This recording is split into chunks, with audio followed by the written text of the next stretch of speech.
Have you ever traveled through time? We do it every day. Asgardia is a country with a population of more than 1 million people from more than 200 countries on Earth. Asgardia gives everyone equal opportunities, no matter what their earthly status is. It is possible to create and live in the future right now. Are you ready? Forward progress is the solution to the entire human race.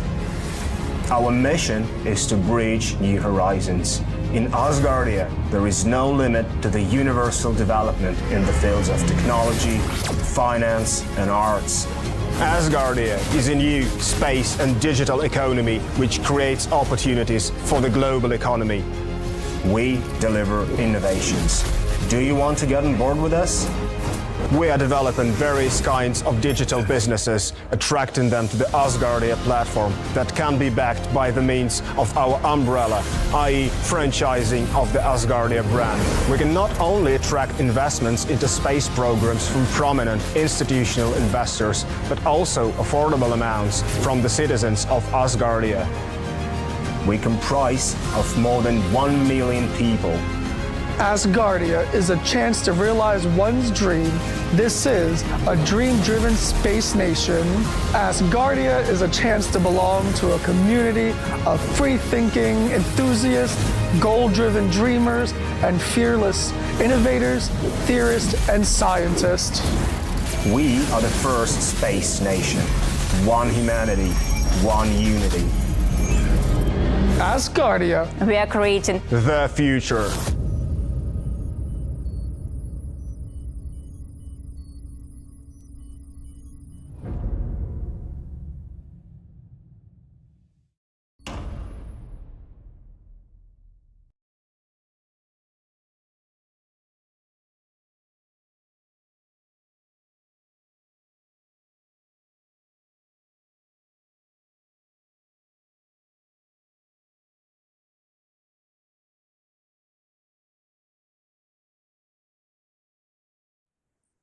Oh, there's Lambeth. Hi. Sorry I'm late. Hang on, this is wrong camera. Welcome here. No, I got the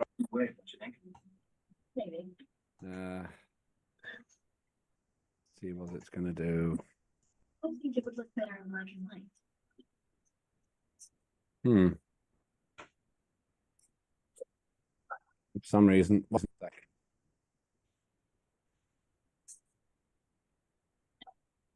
The exam team are in a race against the clock, so it's time to get to work on another gripping NCIS investigation. Very well. On 5 USA. NCIS. Good program. Yeah. I'm just having trouble with my camera. We see you fine. I know you can see me, but it's not the camera I want to use. It's not the You best look one. good in this one. Oh, maybe I'll stick to this one then. Let's just see. It's usually the cable that's the problem. Let's see if it comes in. Right, that's it now. No. Yeah. That's the better one. Right, we'll start in 1 minute.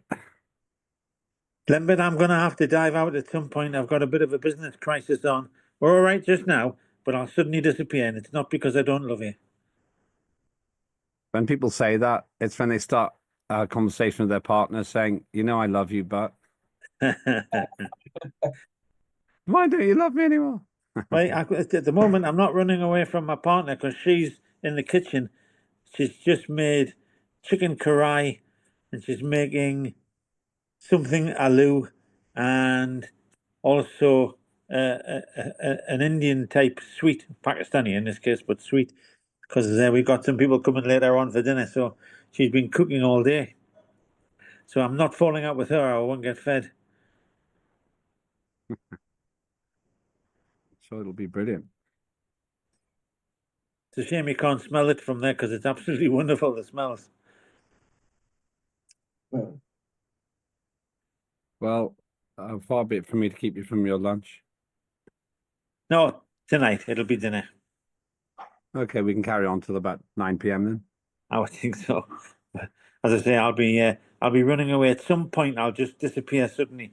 I'm waiting for a call on the landline, and that'll drag me out of the office for a meeting, which I don't really want to do. But there you go. It might be. It might be. It'll not be for a while, but it might be quite soon. So I'll just play it by ear. But when I disappear, it's not because I'm running away from my friends in Asgardia. Okay. Well, in that case, let's start. Welcome, everyone. Thank you for joining us. I'm Len Batopic, the chair of Parliament of Asgardia, the world's first space nation. Our mission is to create the right circumstances for the peaceful habitation of the universe by human beings. If we dare to look forward, say, 1 million years, human beings will no doubt have evolved a lot by then.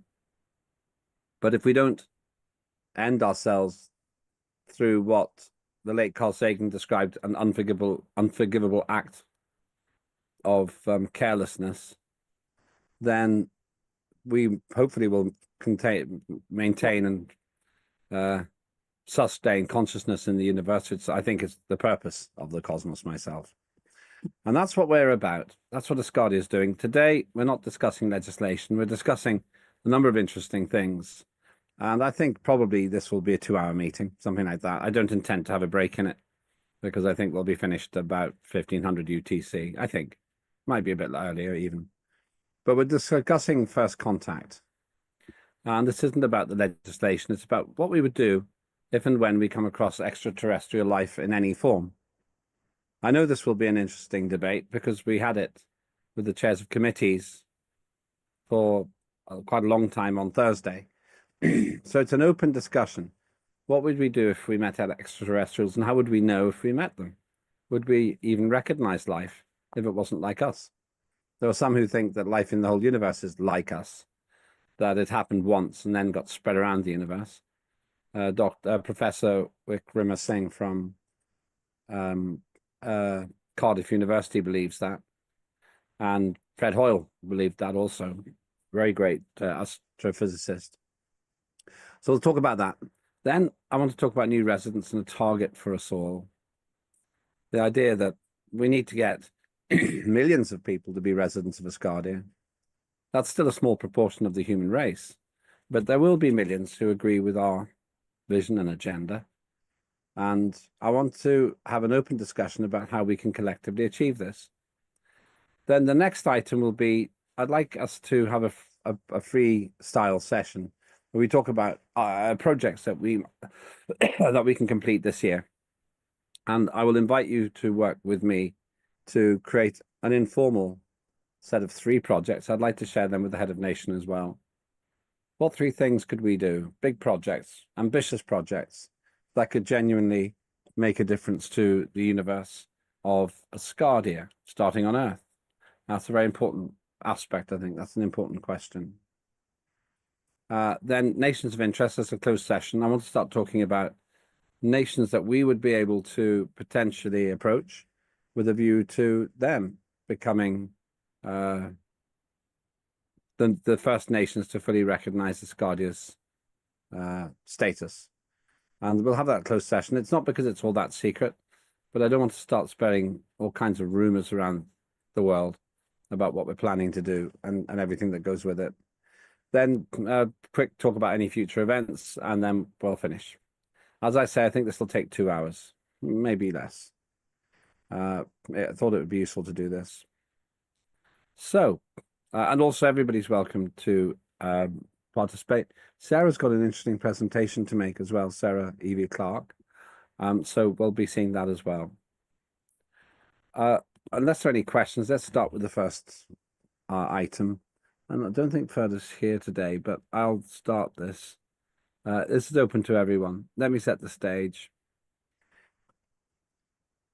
For centuries, people have talked about whether there's life elsewhere in the universe. Even when we did not know much about the universe, there was still talk about it. At the beginning of the 20th century, there was a lot of debates about whether there were canals on Mars. That was actually a misunderstanding. I think Italian word canali had been used, to describe channels on Mars, which we now know were created by water. But some believed that they'd been created by intelligent life. And ever since then, there's been a huge industry of discussion about life on Mars, and many films about it, even songs about it, comedies about it, and a debate about it. We still don't know if there is life on Mars or if there was. But we do know that circumstances probably existed in very similar form to Earth for Mars life to exist. If it had enough time, perhaps it would have evolved into intelligent life. What this tells us is not that there was life on Mars, but it tells us that there could have been.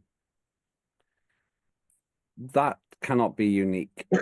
It can't just be Earth and Mars that are the only two planets in the entire universe with the circumstances to create the kind of life that we, or sustain the kind of life that we know. Second ingredient, time. The universe has been around for around 14,000 million years. Earth has existed for only a third of that. And yet here we are. We know we exist. So we know that life can start and get to conscious form in 4.5 billion years. There'll be other planets which have lasted a lot longer. If they're even 10 million years further ahead of us in terms of intelligent life, that is unimaginably more advanced than we are. 100 million, a billion, who knows what life would look like. And we might not even recognize it as life. It's possible life becomes so advanced that it does not need spaceships. Perhaps there's some kind of a teleportation or psychic way that very advanced beings can connect with the universe and connect with us.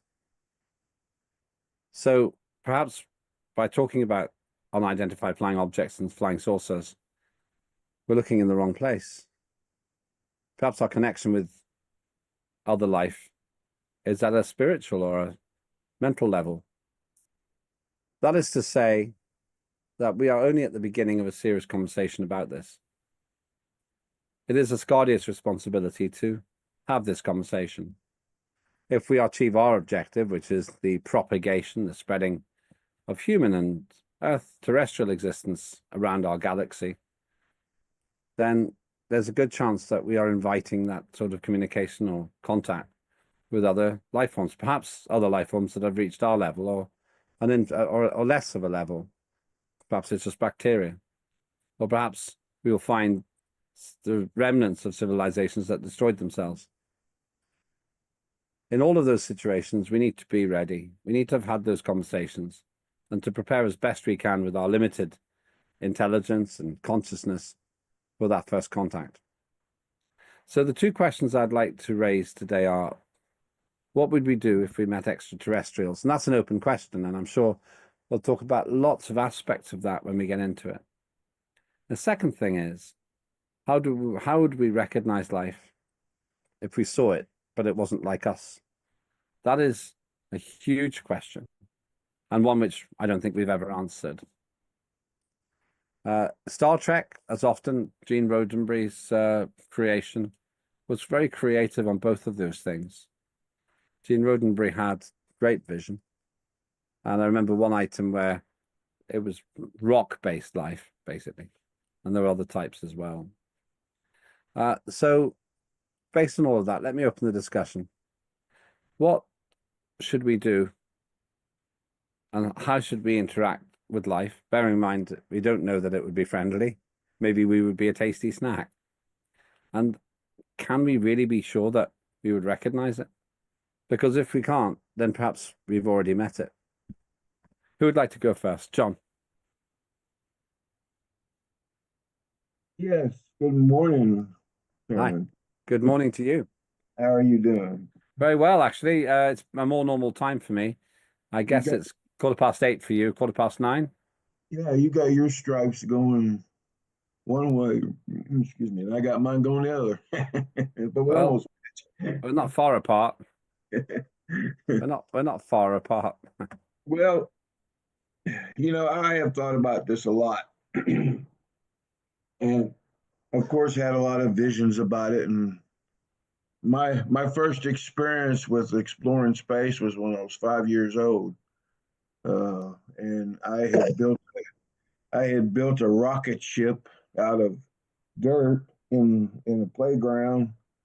It was in Texas, uh, and I had taken there was a hole in the ground, and I had gotten in that hole and had sticks as my levers and whatnot. And me and one of my little classmates, we went out to explore the universe. So that was my first experience of exploring the universe, but uh, imaginary anyway.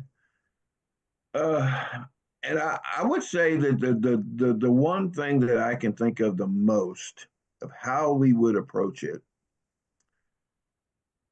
with extreme cautious, be extreme cautious, you know, delicately. We should approach it delicately because it is the unknown. Now, um,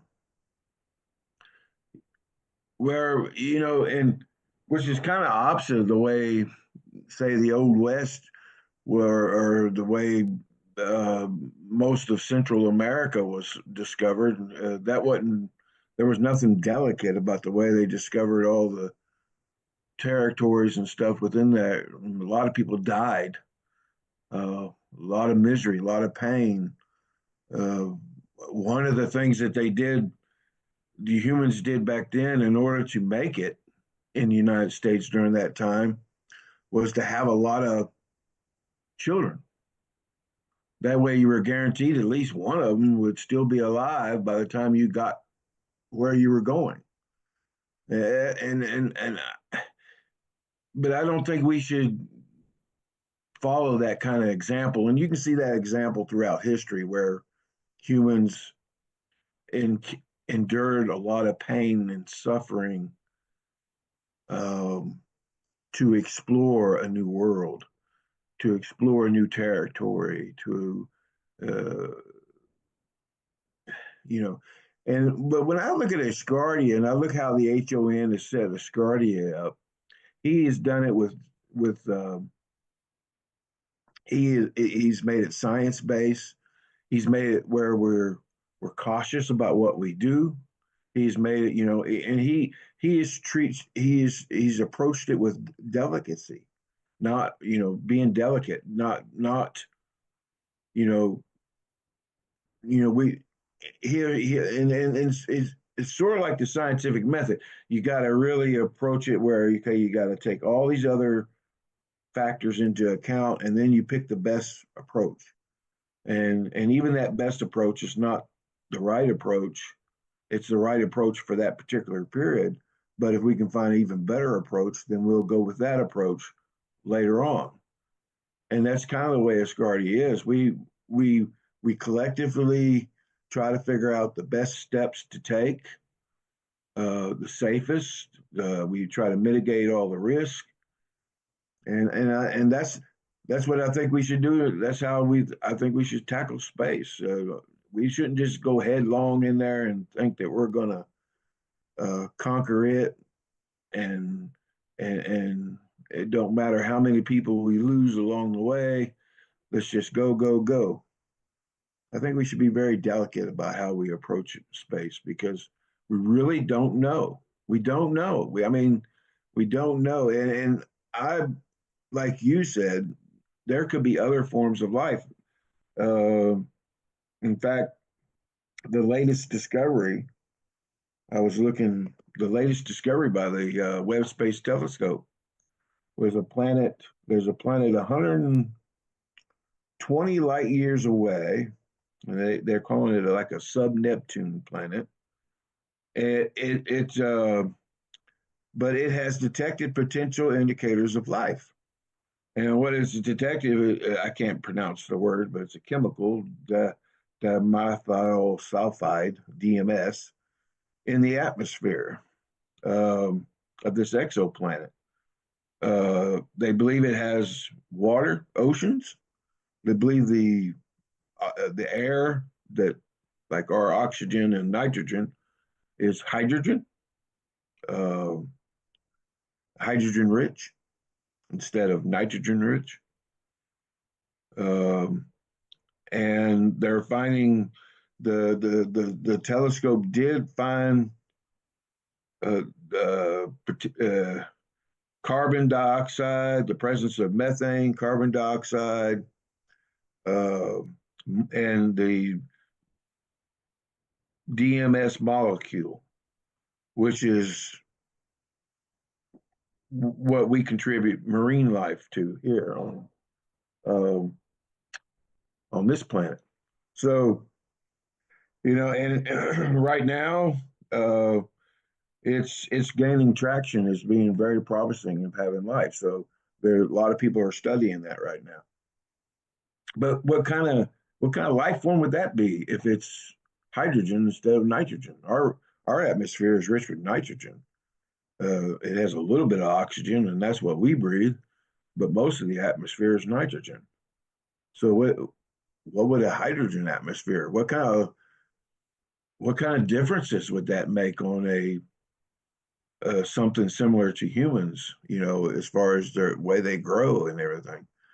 I mean, well, you really wouldn't know. You'd have to, there's just really no way to know. So yeah, it's going to be a tricky beast to tame, which I don't think we'll ever tame space. We've definitely tamed Earth. Maybe not all of Earth. We haven't tamed our oceans yet. We haven't tamed some of our forests, but we've tamed many parts of Earth. But space, there's just no way. They they say that if you take a dime and you hold a dime, you go outside on a nice day with maybe a little clouds, and you look out your peripheral vision and all around you, and you see the whole what you can see in your field of view. Then you take a dime and you hold it up into that area. And that dime represents how much of space that humans have conquered or explored, right? And all that other area is how much they haven't. So it's up to this point. That dime represents what little bit we explored with our telescopes and our robotics and all this other stuff that we've done. But yeah, and that's not much. You hold that dime up and look at it up in the sky. That's not much. And so there's just so many questions and very few answers. So and when I'm faced with a situation where there's more questions than answers, I always try to proceed with caution. So that's my take on it. Thanks, John. That's interesting. They didn't really say what we would do, though, if we met other extraterrestrial life, either by landing on their planet or them landing on ours. What do we do? Do you have a view, John? Well, I would think that we start with observation because, you can learn a lot from observation. I would hope that we can detect them. I mean, if we're out there in space, surely, because we have pretty good detection systems now, and so I would think that we'd have really good detection systems out there as well. And I would hope we could detect them in advance.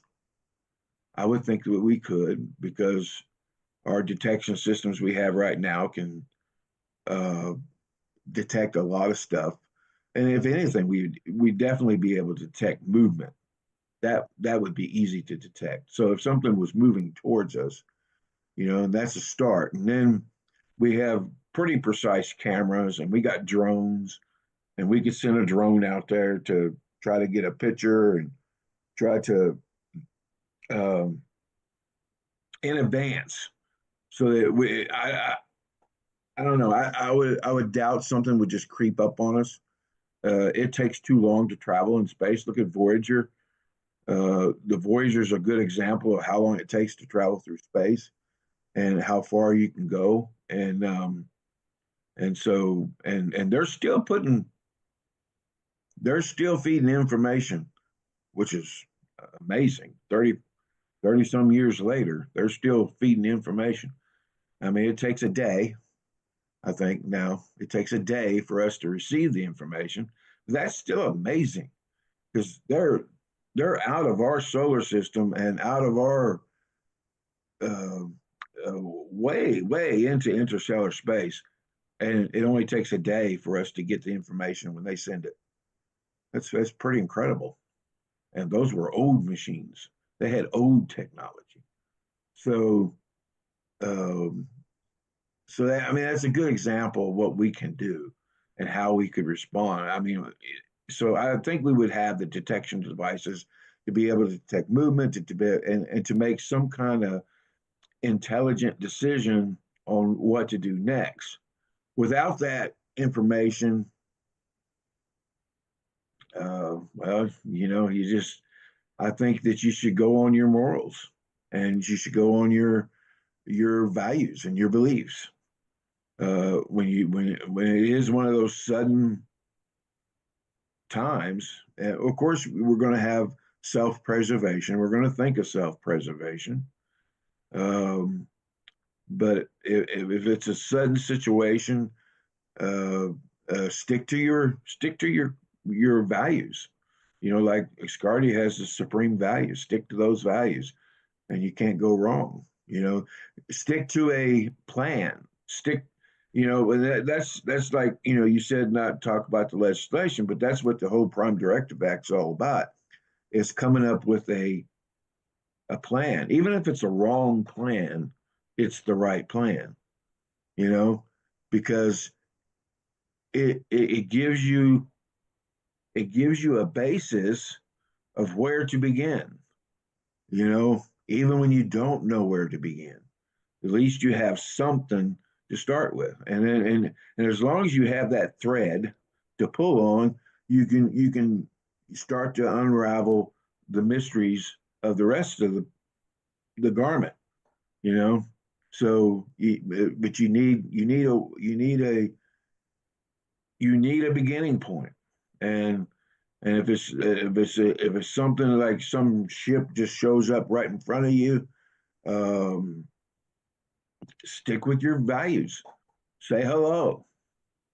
We come in peace, even though you may not speak their language, even though you may not do this. Try to show no aggressive nature in any way. Don't lock weapons on them, or if you have weapons, and don't flash lights at them if you have lights. Just try to act as normal as possible, and and see where it goes from there. They may blast you out of the sky for all we know, but but you got to have a starting point. And I would say, in a situation like that, just go with your values, and if you have time to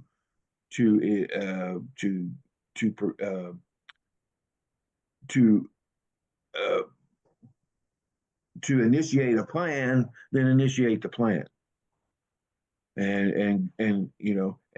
But that's something you have to have ahead of time.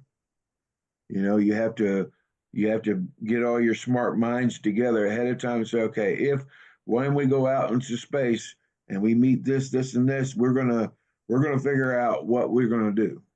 And that's pretty much what the Prime Directive Act does. It gives us a ahead of time plan, something to go with. It could be totally wrong, and we'll definitely find that out later on down the road if we continue in this direction with the human race. But yeah, that's what I would go with. I'd go with my values first, and then a plan, some kind of plan. Thank you, John. You did say something quite interesting there. They may not speak our language. I think you're implying that everyone in the galaxy speaks English. I'm not sure that's correct. I think they might speak French and Spanish or any of the other Asgardian languages too. On Star Trek, they all speak English. I'm sorry. It is. Vulcans don't. The Vulcans don't. They have their own language. English is the universal language. All right. You're doing really well until you said that.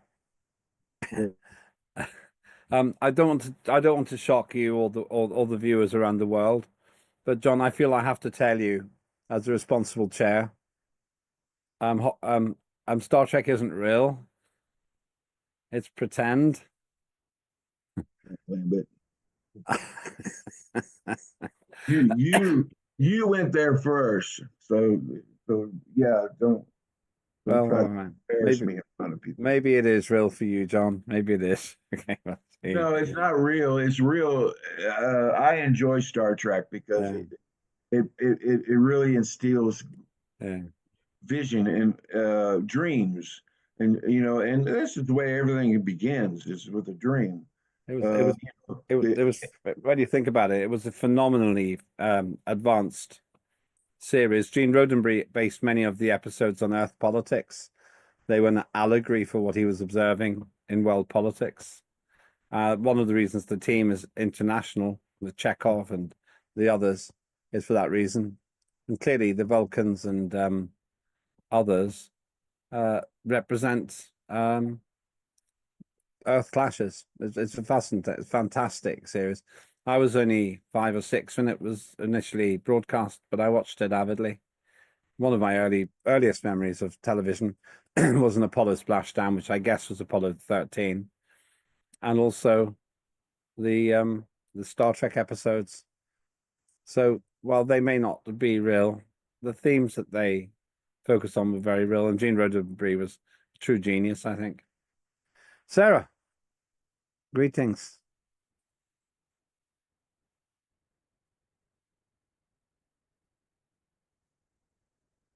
Can't hear you. You're still muted. Schoolboy error. Schoolgirl error. Not enough caffeine this morning, obviously. Good morning.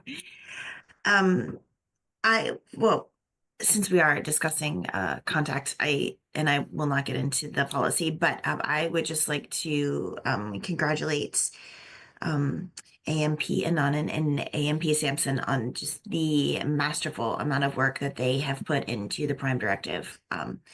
I utterly agree with John that if we have a plan, even if it's not flawless, that it's the best way to move forward. And I think that the Prime Directive and the massive amount of time and energy and collaboration that has gone into legislation is our best starting point. I think one of the reasons that Asgardia is and will be so successful is not only the global collaboration that we have, but that we move forward with every step with a very peace first initiative in mind, right? I don't think in anything we've ever done, have appeared to be, the aggressor, or, there's no, what am I trying to say? There's really no motive, behind anything that we have done, to the best of my knowledge, but to, further the human race, like scientifically, technologically, and just in all of the things that we do. So I think that sets us apart in any first contact scenario, because all we want to do is to do good. And I think we're very, very transparent with everyone. I mean, look at the way that our government is run. And but importantly, and very importantly, I think just with the scientific community members and just the massive brain trust that we have, that any first communications with Asgardia and with members of the Asgardian community would be very scientific based, not only in the communications, but just in the universal observable truth that we are non-aggressive. We're moving forward with, not with the hope of, gaining anything, but just furthering humanity. And I think you see that in our cultural humility. I mean, we're an unbelievable group of people, unlike any other on Earth. And I think any advanced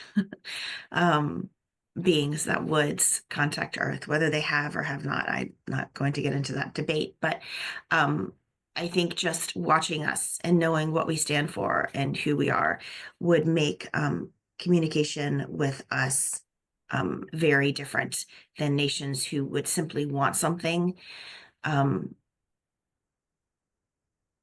Yes, I mean, you know, we don't have weapons, we don't have an army, right? Everything we do is for peace. And I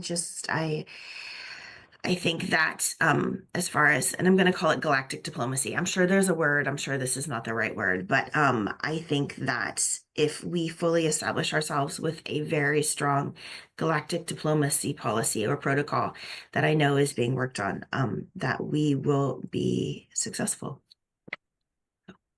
Thank you, and quite profound as well. My opinion is, by the way, if nobody raises their hand, we'll move on to the next item after what I say. But raise your hand if you want to be involved in this conversation. We had a very lively conversation on Thursday, actually. Some chairs were making really great points. My feeling is that in all probability, if we came across another species, there will be a huge difference in technological and perhaps evolutionary status between us and the others. If they come to us, they're likely to be far ahead of us for the foreseeable future. If we get to them, it'll probably be the other way around. There's one caveat I'll come to in a minute. So I don't think there's any point in planning for war, because if they want to destroy us, they can. On the other hand, if you really are planning for war, why make such big journeys to reach out to other life? By definition, they will have evolved using the resources available in their home planet. What is it they could gain by destroying us? Unless they considered us an evil, negative force in the cosmos. So it's the way I actually feel about war on Earth. I don't see the point of trying to arm yourself against it, because really there are much better ways of doing things. That's my opinion. I've come to that view across decades. So there's a caveat, and it's this. It could be, it's very unlikely, that we'd meet another civilization at roughly the same level as us. But think about it this way. If we do, then we must be as advanced as the country, the species that came here. Or they must be advanced as us when we get there. At which point you could have a war. But if we've gone to all the trouble in the next 1,000 or 10,000 years to go to other civilizations, probably we've gone there with a hand of friendship. Most of the universe is empty. It's a very lonely place. Why would we want to annihilate, subjugate, or control a civilization which is another beacon of consciousness in a big, big, big, largely empty universe? Just doesn't feel true to me. Now, there's another caveat. It could be that if you evolve far enough, you can explore the universe without having to physically travel it. Maybe psychic capability extends. I haven't really explained my views on that very much before, but I have written about it. And I think that maybe the way that civilizations connect is actually at a spiritual level, maybe a extra dimensional level. So they could already be here. They could be watching. Perhaps our most important viewers today are the extraterrestrials we're talking about. But that opens up all kinds of possibilities. And it's quite a transcendental thought. Perhaps they get here out of body, which saves them long, long journeys, a lot of expense. And then that could lead us to asking questions about the meaning of the cosmos. It might even be when we meet others, those questions begin to get answered. Ariadne and then Peter.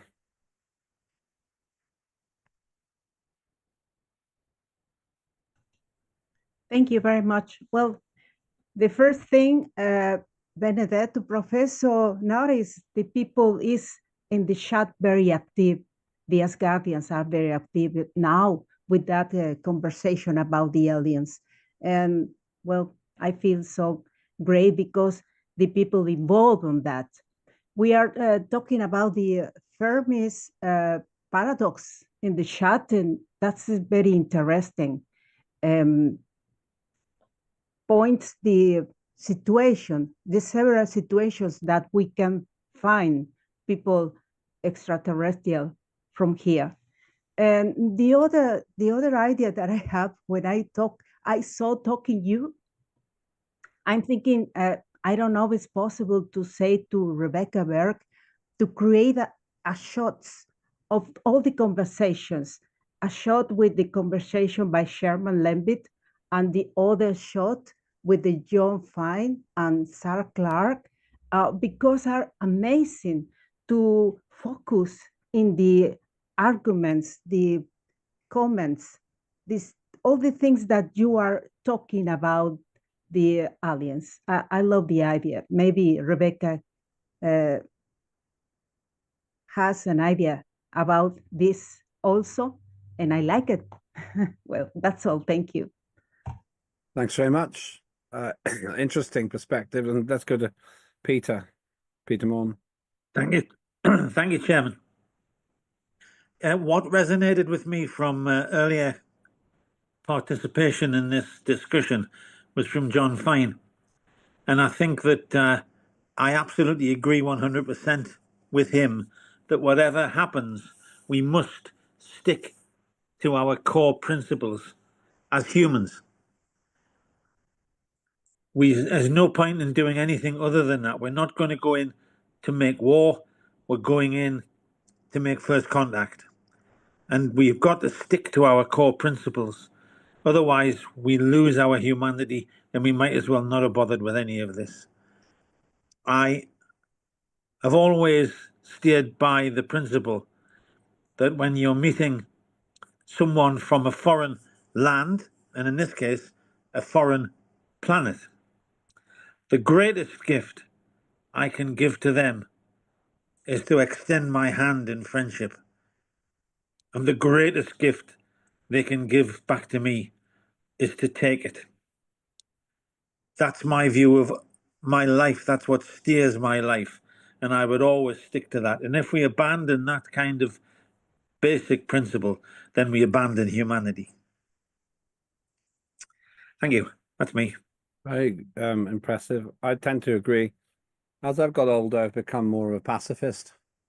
I don't see the point of war much anymore. I think that even those countries that are accused of being aggressors probably don't really celebrate war. They may use it at times to get what they want, but I think if they could get it without the war, if they could see a way of doing it without war, they would take that. But back to my earlier point, as Peter says, if we meet aliens from another country, you should first seek to understand and then to be understood.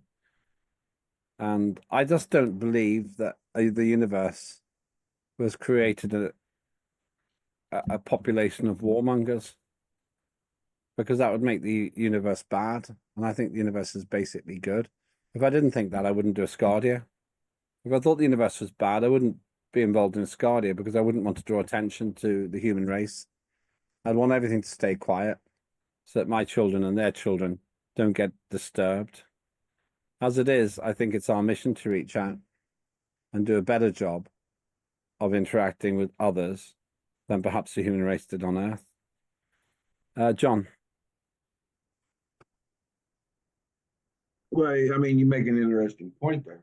And as you said before, Gene Roddenberry was very visionary in his efforts with Star Trek. And I don't know if you've seen that Star Trek series called Enterprise, but the first part of it, the series was humans, the very first launch of a Warp 5 ship, capable ship.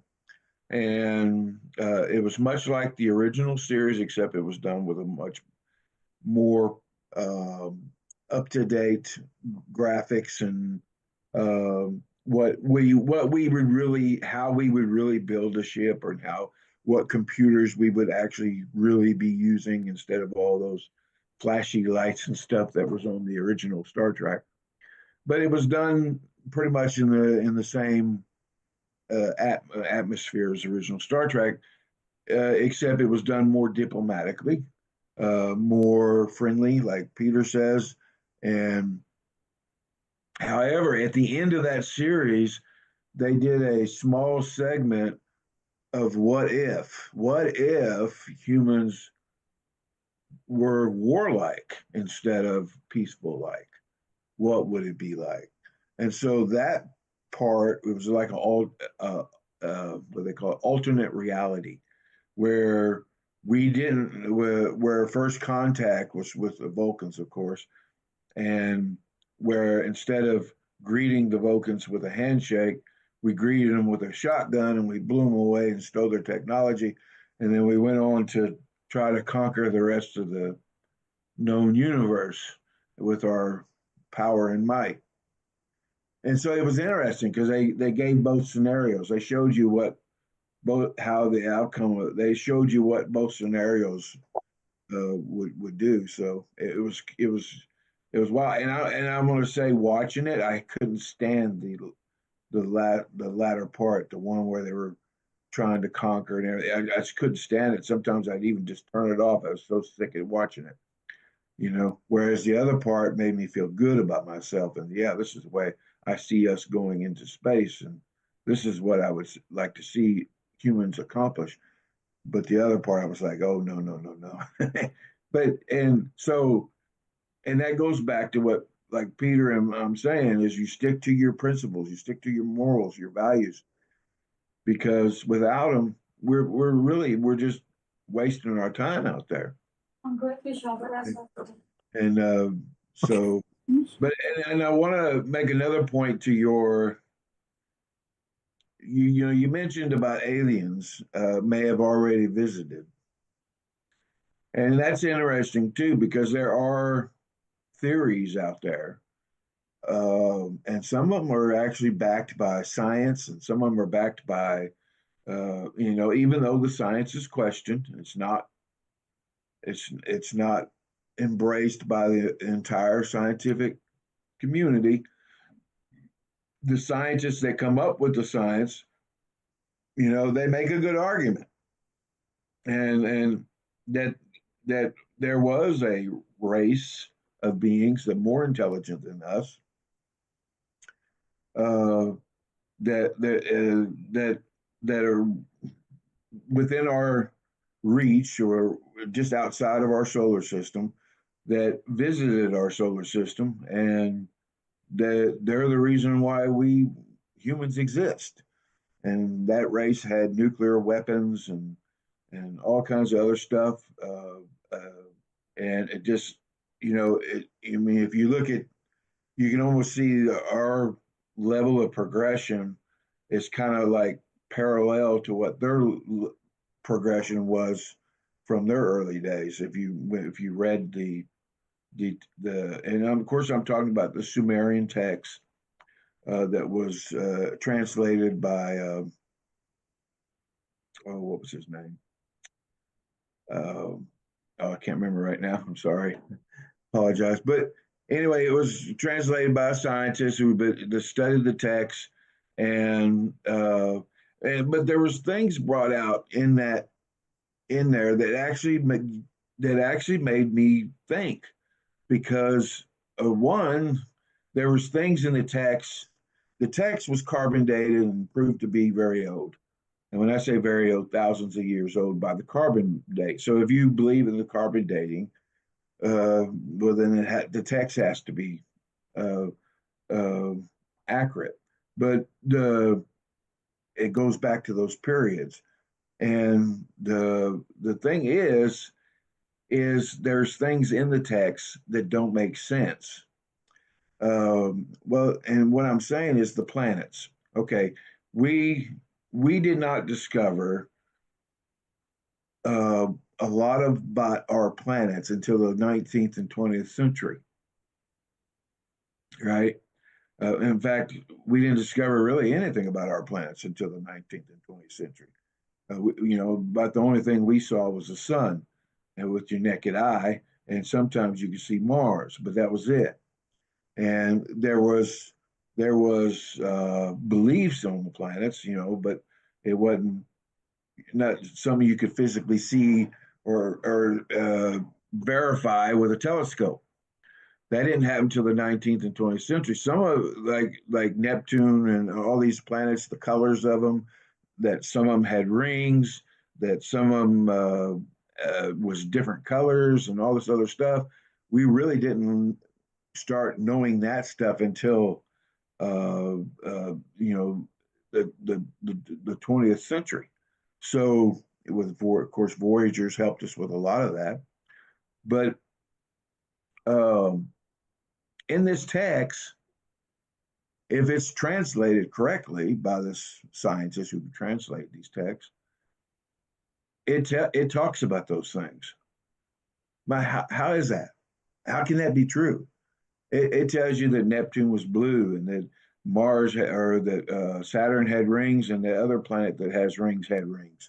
It describes what they look like. It describes their colors, the whole 9 yards. How can that be? If that text is 10,000 years old, how in the world could they have known? There's no way.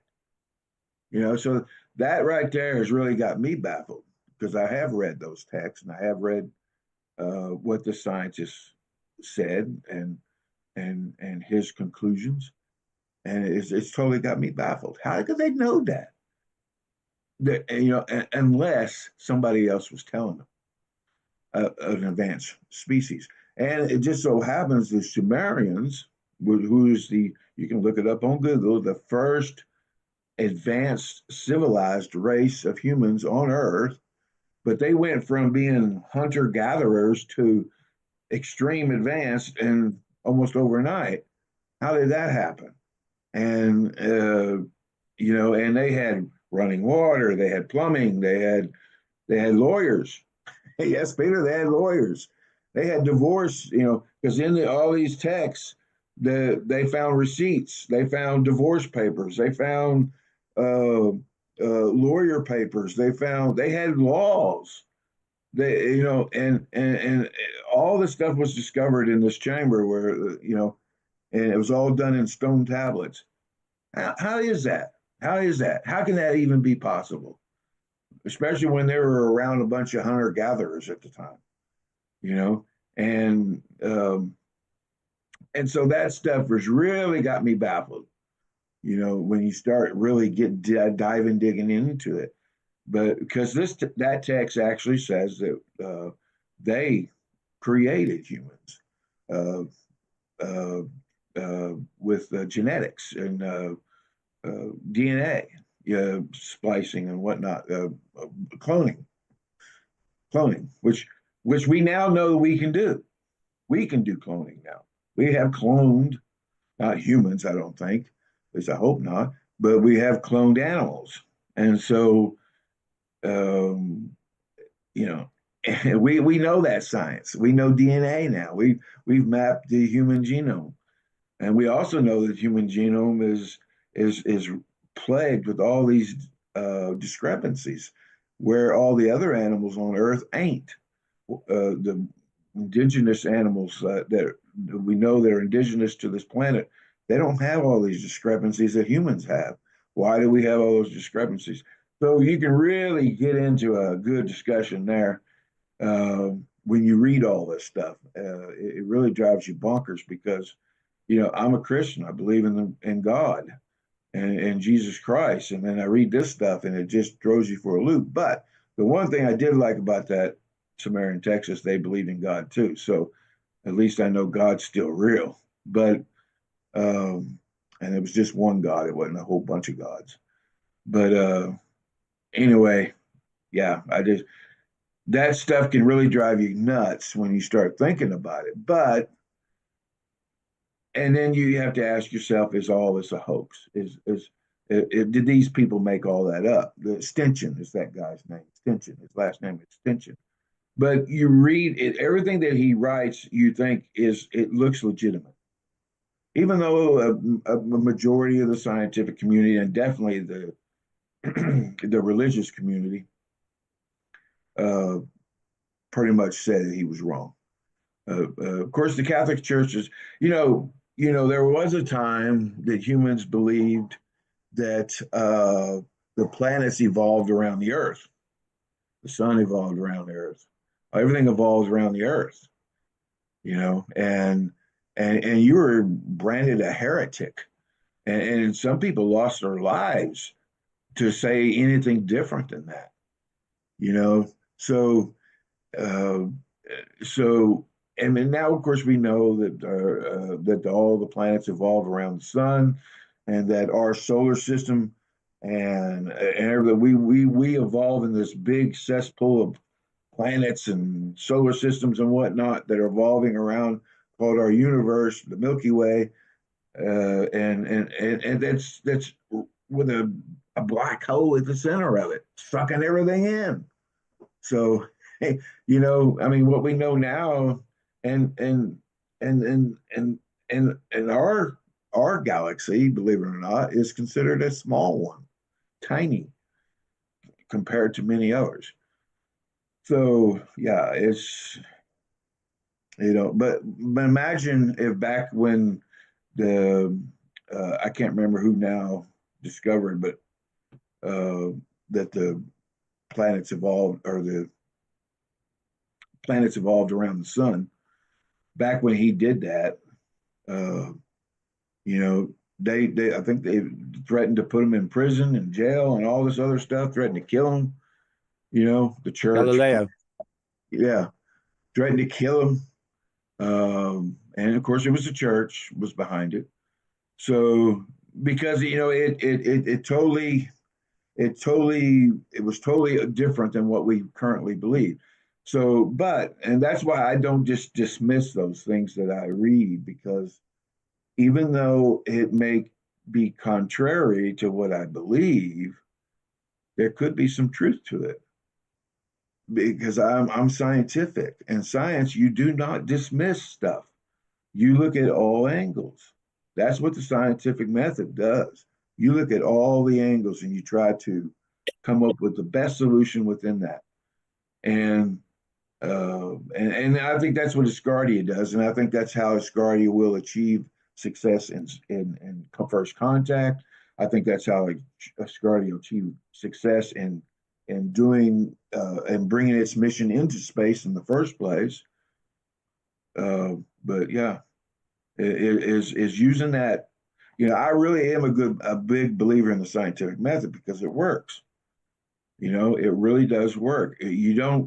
It's more impartial, because all humans have prejudice in them. We don't like to admit it, but we do. We all have some type of prejudice in us, some type of bias in us. Even if it's subconsciously, we still have it. I mean, I know I do, but at least with the scientific method, it kind of eliminates all those biases, because you have to accept everything. You don't dismiss nothing until the group, all the ones that are studying that particular area, dismiss it. And once you've dismissed it, then you move on to the next and next and next. And you may not find the what actually the solution, but at least you'll find the best method at that point in time. But anyway, and so I'm getting deep here, but yeah. That's You are. Just two thoughts before we finish on this item. You said that potential circumstantial evidence that other extraterrestrial, non-Earth civilizations may have informed ours. Two examples you said: divorce and lawyers. That doesn't make me want to meet those other civilizations, because if we owe divorce and lawyers to them, then maybe they're no better than we are, John. But there we go. Thank you very much. Does anyone else want to say anything before we move on to the next item? All right. Thank you. Very interesting. We didn't really get into how would we know if we've met alien civilizations. Maybe for another time. I do think it's quite possible that we won't recognize it. And just consider this. I'm not totally convinced about the dark matter theory. Sometimes I think it's a way that we cover up our ignorance. But if there is such a thing as dark matter and 95% of the universe is made of it, perhaps that's where most of the action is. Ricky. Yeah, I agree with having the principles and everything, peaceful endeavors and everything else. But the whole point is also survival. While you're going out there with good intentions, you still have to be prepared. I know a lot of people don't like that idea, but I mean, it's just common sense, really. You have to be prepared.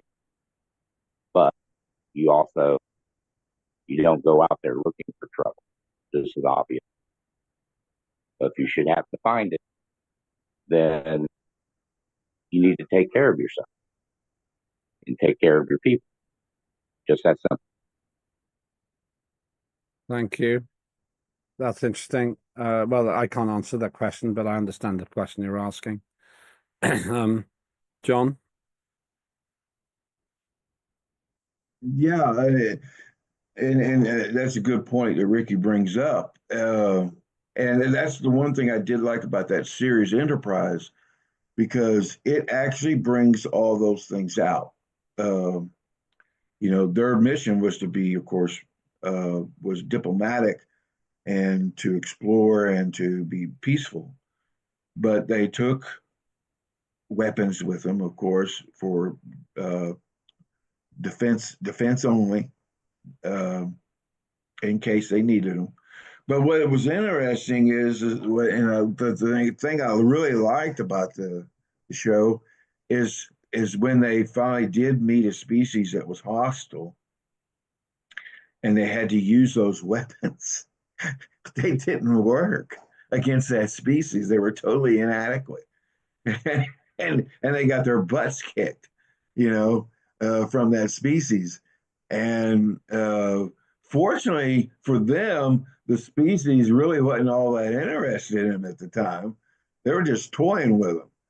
And so they took off and left, and that gave them time to regroup and try to figure out how they could uh, uh, advance their weaponry enough to where they would actually make a difference.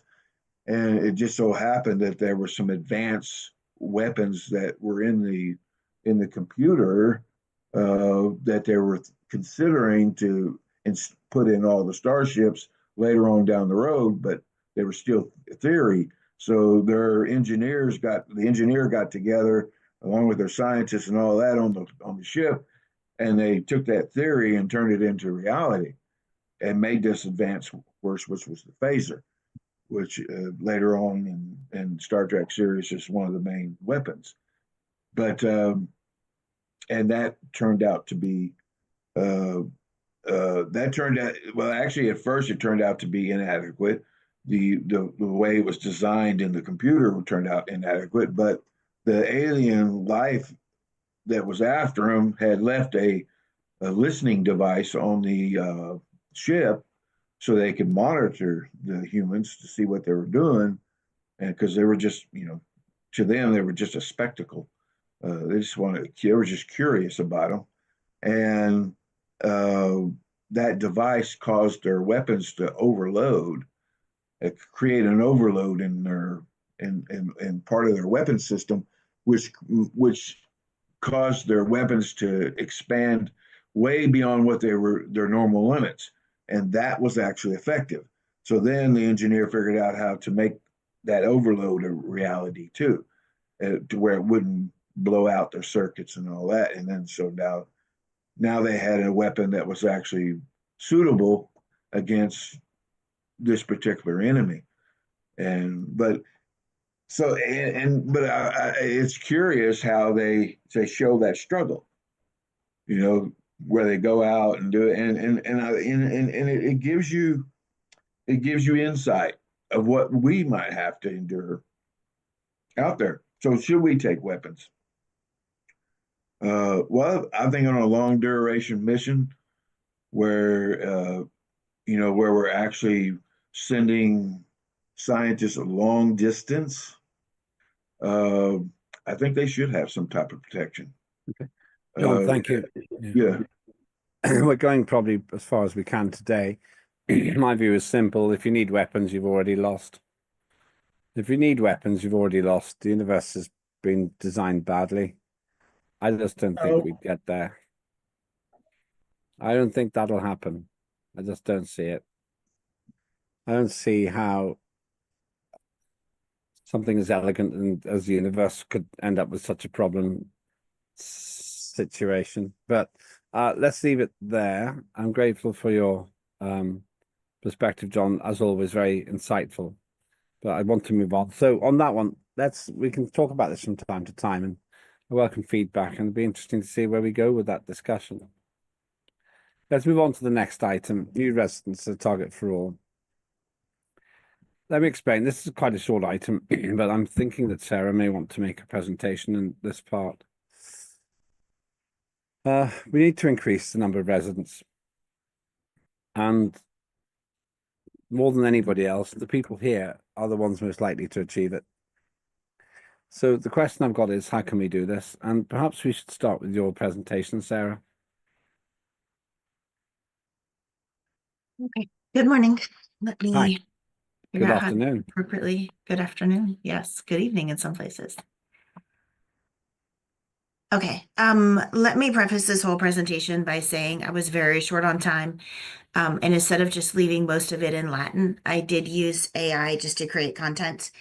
I am not advocating the use of this content. I'm simply trying just to show that if we created some sort of welcome packets, or as Benedetto called it, a welcome journey, which I love. I just think it would give those Asgardians who are excited about joining the Space Nation and being stepping into the future, that it gives them a roadmap. It gives them, like a first step. It welcomes them into the journey that is Asgardia, because there's so much here. And when I became a resident in 2018, right, I was super excited, and then there was really nothing. So again, I'm not advocating the content. All I'm wanting to do is just, show something pretty, and show that that there might be just the need for some sort of welcome for new residents. So can you see my screen? Yes, we can. Yeah, okay. Very good. Okay, so just keep in mind, again, this I'm not advocating the content, just the idea. Again, when a person becomes a resident of Asgardia, I know we filled out a bunch of paperwork, and I'm gonna circle back to just permissions in a second. But if I had gotten something like this, I would have been very pleased, right? It's just, welcome to Asgardia. Again, I made this up. This is not accurate, but just some sort of welcome statement, whether it be from the government or from the legislature, or Lembit or the Prime Minister, or even Dr. Asher Bailey. Just just some sort of welcome.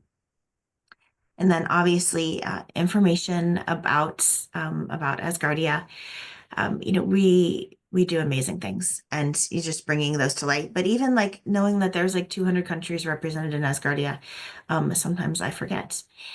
What I did find interesting, and I don't know if this is still true or if this is still the plan, is that Asgardia's population is limited to 150 million people. I'm assuming that's residents, but 2% of the world's population, and that's actually still listed on the website.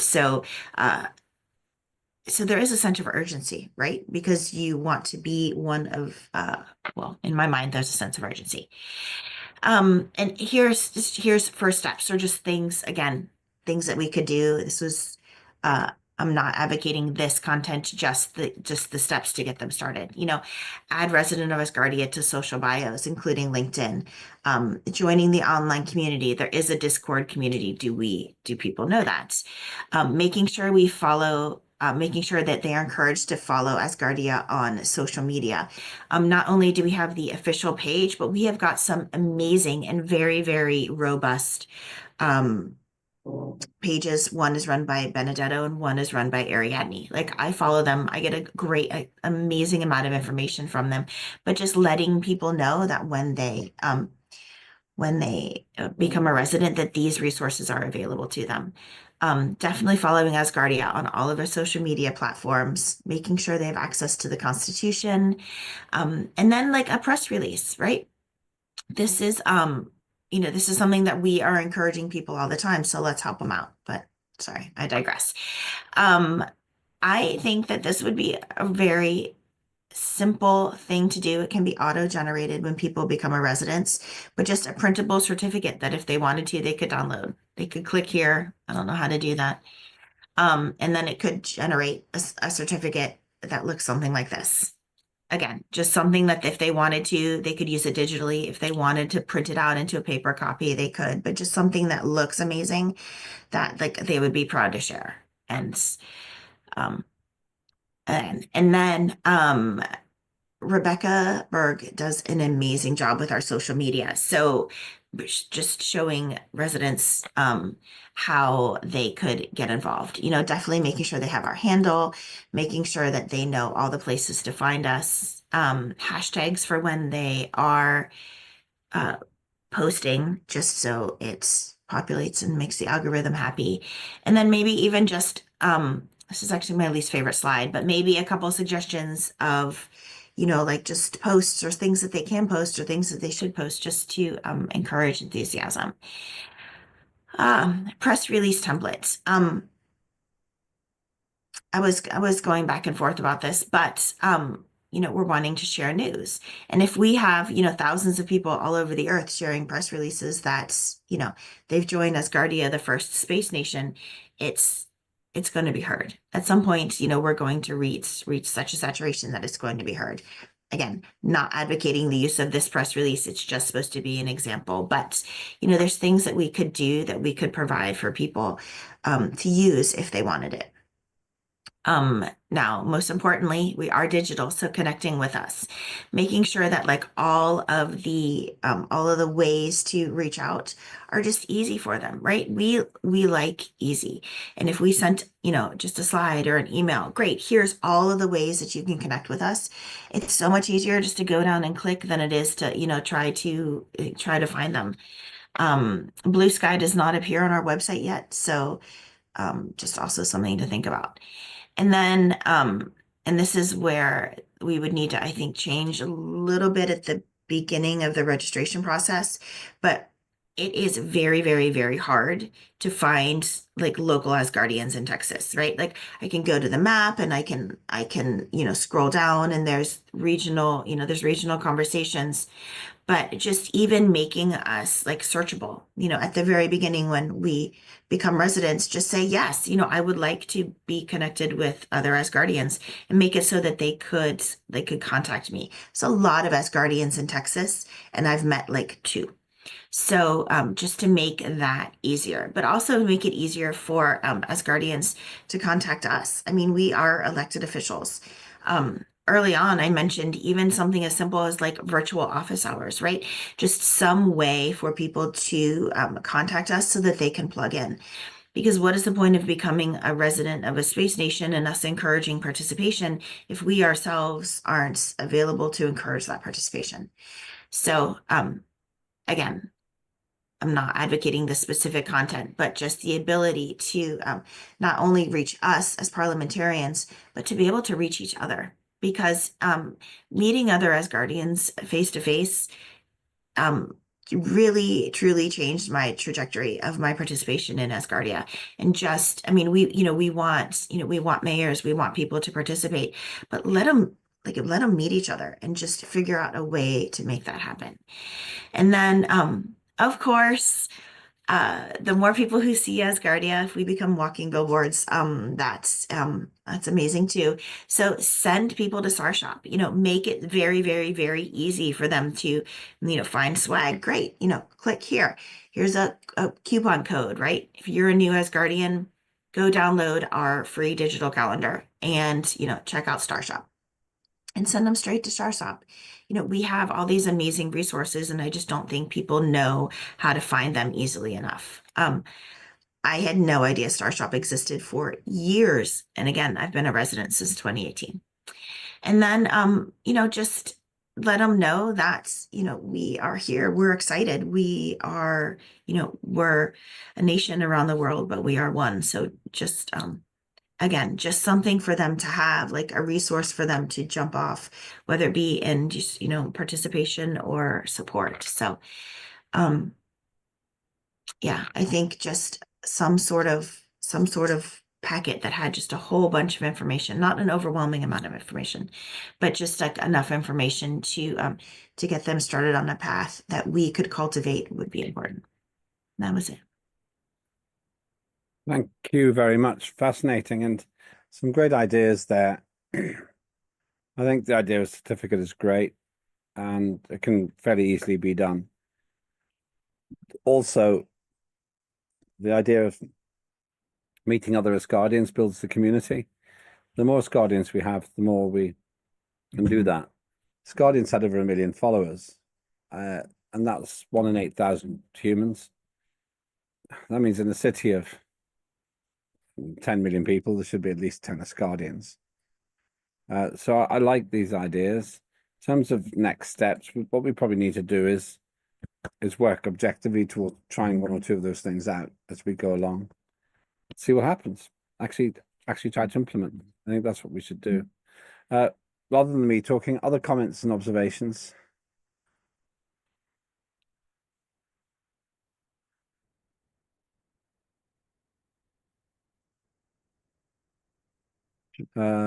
Benedetto.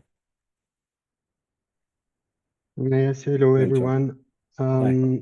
Thank you, Sarah, for what you did. It's always a big job and well done. But I think that the main question we have to address is why the Asgardian will become an Asgardian resident. What is today the fact that they don't do it? And if you answered this question, I think that we can go forward. Thank you. That's good. Thank you very much indeed, Benedetto. I have to say, I think it's interesting what you've said. Also, I feel that the social media and community presence, that's really central to what we're doing. And the best way to encourage the existing community to engage is frankly pretty much what Rebecca Boak's been saying for years, which is to try and get Parliament to comment on official media sites and to post and repost Asgardia blogs on the website. Even with the people that we have most regularly working and contributing, that would make a huge difference, and it would extend our reach in all of the platforms. So I think that's a very important aspect to what you're saying. We need to do it. We need to lead, and I think there's no escaping that. That's what we've got to do. John. Well, I really like Sarah's welcome packet idea. I've always felt that we needed to have some kind of welcome packet. Like I said, all organizations always have a welcome packet, and Asgardia doesn't. I remember when I joined, I was told I was going to get a Zoom magazine, and it actually took me 2 years to get that. and and now I get when a new copy comes out, I do get them, but it took quite a while for me to actually start getting the first copy. But and there is a place you can go and print out your Asgardia certificate. But even like the resident card, when they did the resident card thing, I thought that was great, where they actually send everybody a physical resident card. I thought that was great. And I really loved getting mine. I cherish it, you know. But my wife doesn't get one, and there's no place to. They didn't continue on with that. When she became a resident, there were when I was became a resident, they actually did the program. You say, "Send me my resident card." You hit a button, and then you got the resident card in the mail. Well, that option was not available for her when she became a resident. Uh, you couldn't click on a button to get a resident card in the mail. So they didn't continue with the process, but and those things are important because people like getting stuff. And I hate to say it, but they do. We all like getting stuff. We all have a little bit of that materialistic mentality in us, and it just gives us something to kind of hold on to, something to cherish, so even if it's something as simple as a coffee cup. But and so I definitely like Sarah's because I know when I first joined I was lost, but it didn't take me long because I'm one of those kind of people that will explore avenues that nobody else thinks about exploring. So, but I'm very analytic in my approach to anything, and I'm not talking about normal analytic. I'm talking about extreme analytic, almost to a point of savant when it comes to analyzing stuff and whatnot. And I'm not, that's just me. That's just my nature. I go overboard, but the and so I was quickly able to work my way through looking at everybody's stuff and spend hours and hours and hours. And because I will spend hours and hours and hours until I figure out every single detail. But most people won't go through all that. And so this, at least with a welcome packet, they have a basis, something basic that can take them to the next level. And so yeah, I'm very much of approval on that. I know when we had that talked about continental representatives, I was in the works of developing a welcome packet for that I was going to pay for, and it was going to have stuff in it. I was going to pay for each, and when somebody became part of the Continental Rep, my part of my group, I was going to send them a welcome packet or a box with certain items in it, and I was going to pay for all those items. But that didn't work out. So, but because it's just the way things are done, and always have been. I mean, when I joined the Planetary Society, they sent me a packet. When I joined Amway, I don't know if any of you knew what Amway was, but it was a mistake in my life. But when I joined them, they sent me a welcome packet. But I've joined the different, like some certain churches that I've joined, they sent me a welcome packet. So yeah, I've gotten welcome packets from a lot of, even when I join an insurance company, that I get a welcome packet from the insurance company. So yeah, I think it's something that Asgardia needs to get on board with. I think that the way Sarah's proposing is very inexpensive, won't cost much, and should be easily able to implement. But yeah, and as far as I do like what I'm seeing on the social media right now, that our media is doing, and they're starting to do this why join Asgardia stuff, and I kind of like it. I really like what they're promoting. I think the last one I saw was first child born in space, and I share those posts. I think that's a good direction for us to go in. because that question is on a lot of people's mind. Well, why should I join Asgardia? But I did notice that our media is moving in that has been doing some really good posts here lately about that. So I hope they continue with that. Thanks, Thank John. you. Thank you, John. We've got Ariadne and finally Sarah, and then we're moving on. Ariadne.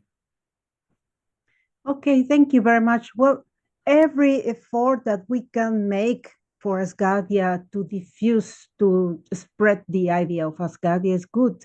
And I love the idea, all the initiatives that Sarah Clark expressed to us. And I love the idea because it's good. It's an effort to contact with the residents. We need to create that all the days because we are here in the path to create a great nation as an Asgardians. And if we put a little bit every day, it's great. No matter if you are thinking, oh, I'm doing the best. Maybe I'm doing only a part as a parliamentarian or as a resident. But we are working for Asgardia, and that's the most important. All the initiative around is good because it's with the best volunteer, the most positive behavior to create something in the future. Yeah, we are building the future here. Thank you. And I applaud Sarah Clark initiative. Congratulations. Thank you very much indeed, Ariadne. Just to conclude then, Sarah, back to you. I absolutely agree with Benedetto. I think that the question that we have that needs answered, that will propel us forward as far as residencies is concerned, is really the why. Like that was one of the first questions that we asked in our culture committee meeting. Like, why are you here? So not only like gathering that information like at the onset of somebody's Asgardian journey was something as simple like as a survey, but I think also like just continued, because the more we understand motivations, not only can we plug those residents into opportunities for them to like flourish and take part in Asgardia, but just, understanding what it is exactly that they want. Like, yeah, as Americans, we want swag, like we want all the things, but understanding that like as Americans, our wants and our needs are very different than those around the world. So any data points that we can get, and I know Teresa Jones has been doing an amazing job with this, just trying to track, the ebbs and the flows. Where are we getting residents? Where are we not getting as many residents? But we need a way to gather that information. And Benedetto is absolutely 1000% right. We always need to address a person's why if we want to find the results that we. Thank you very much indeed. Benedetto, last word to you. Okay, I have a lot to say on the topic. I have a presentation too, but I think it's not a short one. Yeah, so we need that's time. good. Very happy to do that, Benedetto. Very good. Okay, I will share my screen first.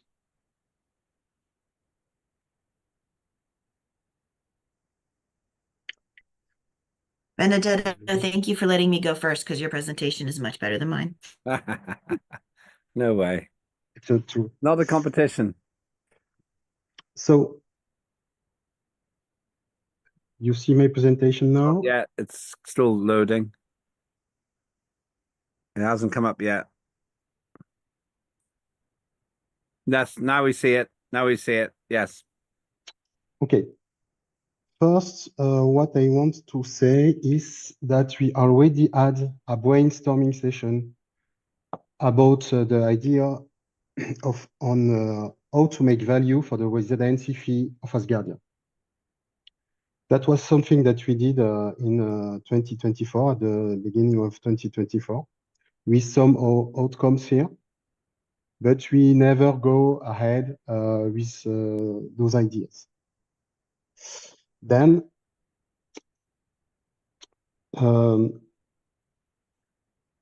I prepared this presentation in which, as you see, I speak about the Asgardia engagement plan. And just to say that I try to get in contact again with people, with Asgardian on the Discord server, which continues to try to be involved in the project Asgardia. But at that time, it's not possible for them to reach someone to help them to be involved in the project. And I just choose 2 examples of Asgardians who are talking about that. The first one is Kevin Plummer. And what he says about Asgardia today is that he wants that Asgardia become more simple, with more communication, more availability, talk to us, reply to emails, and maybe have one-to-one conversation. Non, merde.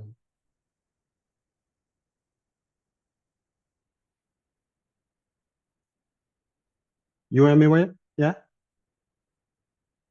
Okay. Yeah, we can hear you. Okay, I don't have the back. It's why I ask. So that's the first one, and I think that a lot of Asgardians are in the same with the same problem. The other one is Blue Sky Eagle, which work in marketing and maybe can offer his help as why not a civil servant. I know that Ross at one moment talked about that. We never saw what the civil servant project became, but it's something that can involve more Asgardian to the project. And if you have more Asgardian involved, it's more easier to involve other Asgardian in the project. So that's a problem we have today. And as you see, they can propose maybe ideas to get more Asgardian involved. So the social engagement. Today we see some posts from Rebecca and his team, the media team. But today we have not too much interactivity between Asgardian and what we post. And maybe doing some polls can help to get people involved.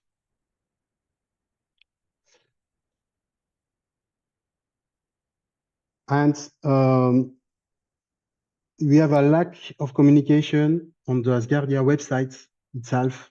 We have the social media page, let's say, on the Asgardia website, but we cannot do so much with it, and we have no notification on what happened on this website. So it's difficult for people to engage day by day with the website, because you have to go on the website to see what's happened. And today, social media don't work so. You get a notification, something happened, and you go to what happened. Today, we have, let's say, a dead social media on the website. So maybe we can expand to more platform. We talk about more than 200 countries, what Sarah says. And maybe we have to expand, and maybe, I don't know, I asked Rebecca before, but maybe the media team is not with too much people. So I understand that it's more difficult to reach more social media and more people. So collaborate with influencers and partner sites. That can be a good deal, but do we have the win-win deal to offer to those influencers to make something. Then we have the live and interactive events. The first one is maybe creating live events about space launch and space mission, like a lot of influencers do, but with the Asgardia flag. So it can be interesting having a team for that, so that they can work with Dan on the Asgardia TV show and making live streaming about space launches, maybe. And that is something that really can make more people involved in Asgardia.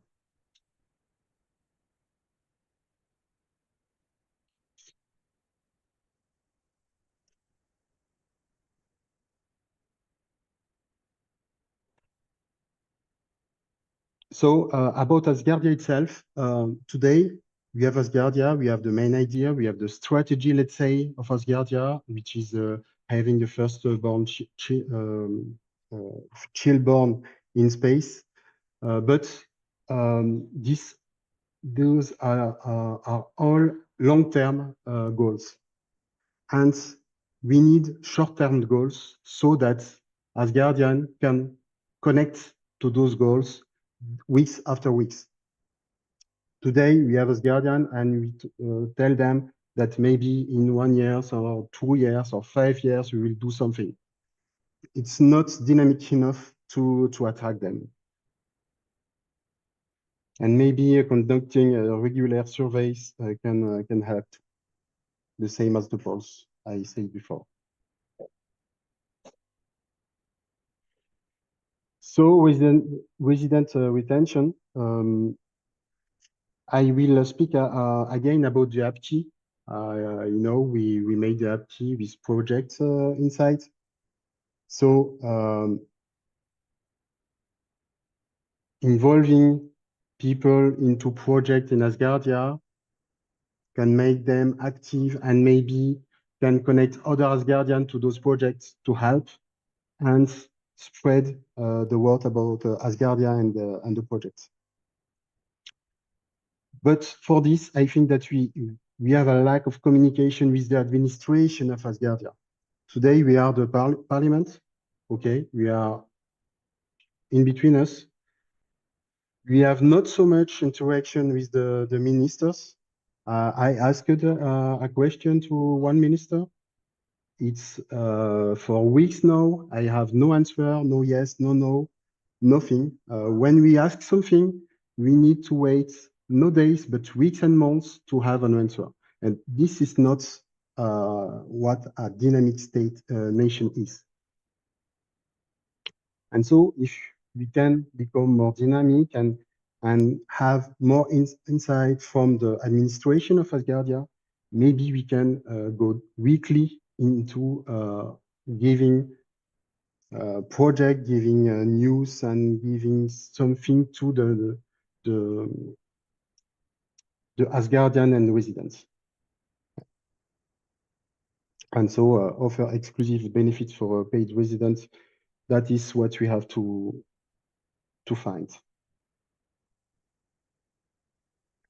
So this is only examples on what exclusive resident benefit can be. But we have to work on that. And again, we have a lack of people, civil servants, to make this happen. Or information from the administration, but again, we don't have.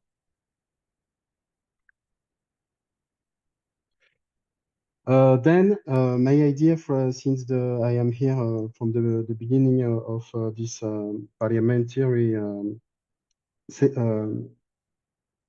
session since 2 years now, is that we need to encounter Asgardian in real life through maybe local events.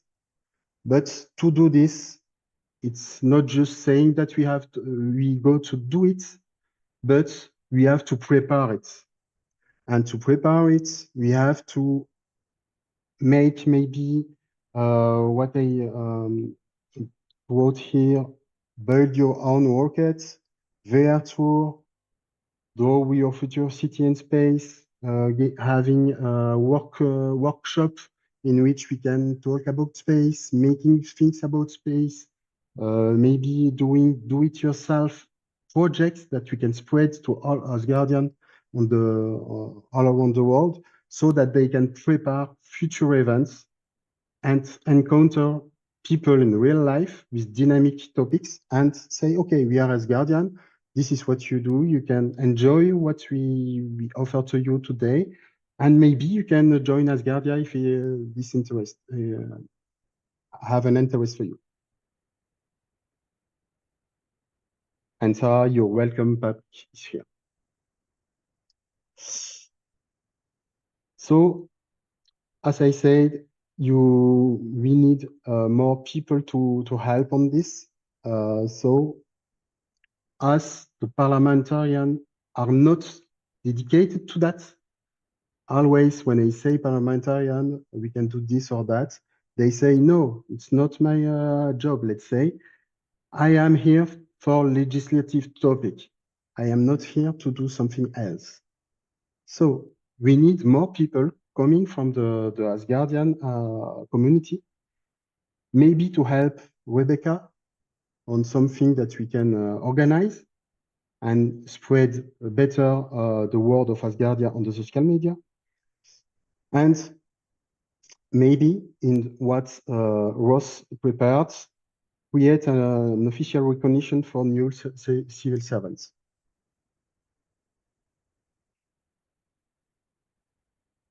So the one question is, what do we, so Asgardia, have to offer? The dream of a better world and access to more space, science, services, a world without borders, an economy to work with, Room Magazine. Do we really know what Asgardia can bring to future residents today? So that's a real question to address. For me, the immediate next step are set up a civil servant team, organize a kickoff meeting, and set up a Trello board, if you know what is a Trello board or a Kanban, so that we can set up the work to go to the objective we want to reach. So thank you for your attention, and don't forget that we have the app key, which wants to coordinate the project into Asgardia. Thank you to all. Thanks very much. This is very good. And it's very much in keeping with what we heard from Sarah. It sounds to me that you might be willing to take a lead on this. I think that's great. Just a few thoughts, and we'll go to Ricky. First of all, it looks like we have actually tried a volunteer team before, but let's try it again if you're willing to try and lead on that, Benedetto. Rebecca says that she does try to answer the support box team as fast as she can. They are actually answered pretty fast. I know that Rebecca's very, very efficient in that sense. With the NGO, it's only paid employees of the NGO that have access to the Asgardia social media. It's just for management reasons. Discord is actually shutting down. It just doesn't seem to have been very active, to be honest with you. I don't use Discord, I have to admit, but I know many people here do. So there may be a way of using that in a useful way, which isn't to do with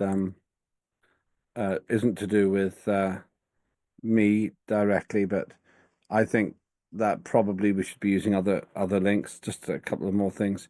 We have to make sure that we yeah, I mean, the idea for getting influencers and so influencers there, it costs money to buy influence, but maybe we've got such a good story we can get it anyway. Ricky. Yeah, in the past, I have asked for basically a generic video presentation that we could download, and like we go in front of a group or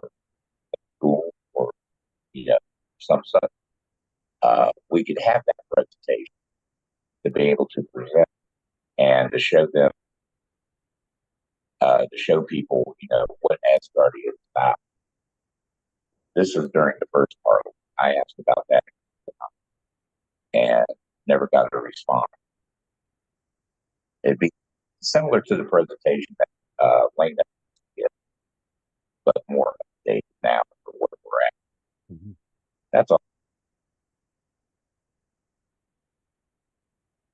Thank you. Yes, we've got to kind of ask Linda and Leona and Rebecca to make a note of that. We should have a generic presentation. We have so much material. We've also got some videos that were made some time ago. I think that this is the right way to do this, so that you've got a package you could simply go and play in a school or a college or at a meeting or a social event, and it just says everything that's necessary. I think that's an absolutely great idea. Yeah, just update it when it needs. Okay, let's make a note of that, please. I need to pursue that to make sure that we get a presentation. Sarah, then John. I absolutely, oh, excuse me, I absolutely agree. I reached out to Carl, who is incredibly busy, so I don't know if he has time for my silly questions for him, but yes, we need something. We need something that we can like email or send, or even just like a 40-minute, elevator speech. Like, this is why Asgardia is amazing. And if we could even just shoot that off via email, just to invite people to our Thursday meetings, our question and answers. I just think something, tangible that we don't have to like formulate ourselves, that is polished and it says exactly what the administration wants us to say, is brilliant. As far as the civil servants, that's the first email that I sent. And 8 months later, I got an email back saying, thank you so much for your interest, but none of your qualities coincide with any of the needs of Asgardia. Which is a really huge demotivator for somebody who, is super excited to, to become an Asgardian. So again, I think Benedetto's right. If we understand the why and can plug them in to like the right place with the right project at the right time, I think our retention will skyrocket. I mean, the individuals who were here in Dallas, like, great, like, I'm a resident, like, now what do I do? And I was like, have a free calendar. Like, I don't really know what to tell her, but I definitely think we need more information about what people's motivations are so that we can capitalize on that and make sure that we're delivering on our promise. But yeah, I think Benedetto is 1000% right in everything that he presented. Yeah, we can't afford to demotivate people who want to join. It's just very bad. I'm sorry to hear that. We need to make sure that we have people who, once they made the step to join us, carry on. Political parties do that. Political parties get volunteers, and then sometimes they demotivate the volunteers just by not handling the volunteers as human. I've seen that many times. John. Yeah, well, they do have on the website, they do have some resources that you can use. I do know there's at least two. Let's see here. One of them's called the Asgardia brochure, and the other one is the book, the Asgardia book. The first 5 years. One's and then of course you got state structure and mission and all that, and all that's downloadable. I do understand what everybody's saying though. It's like the brochure. If you download it, which it's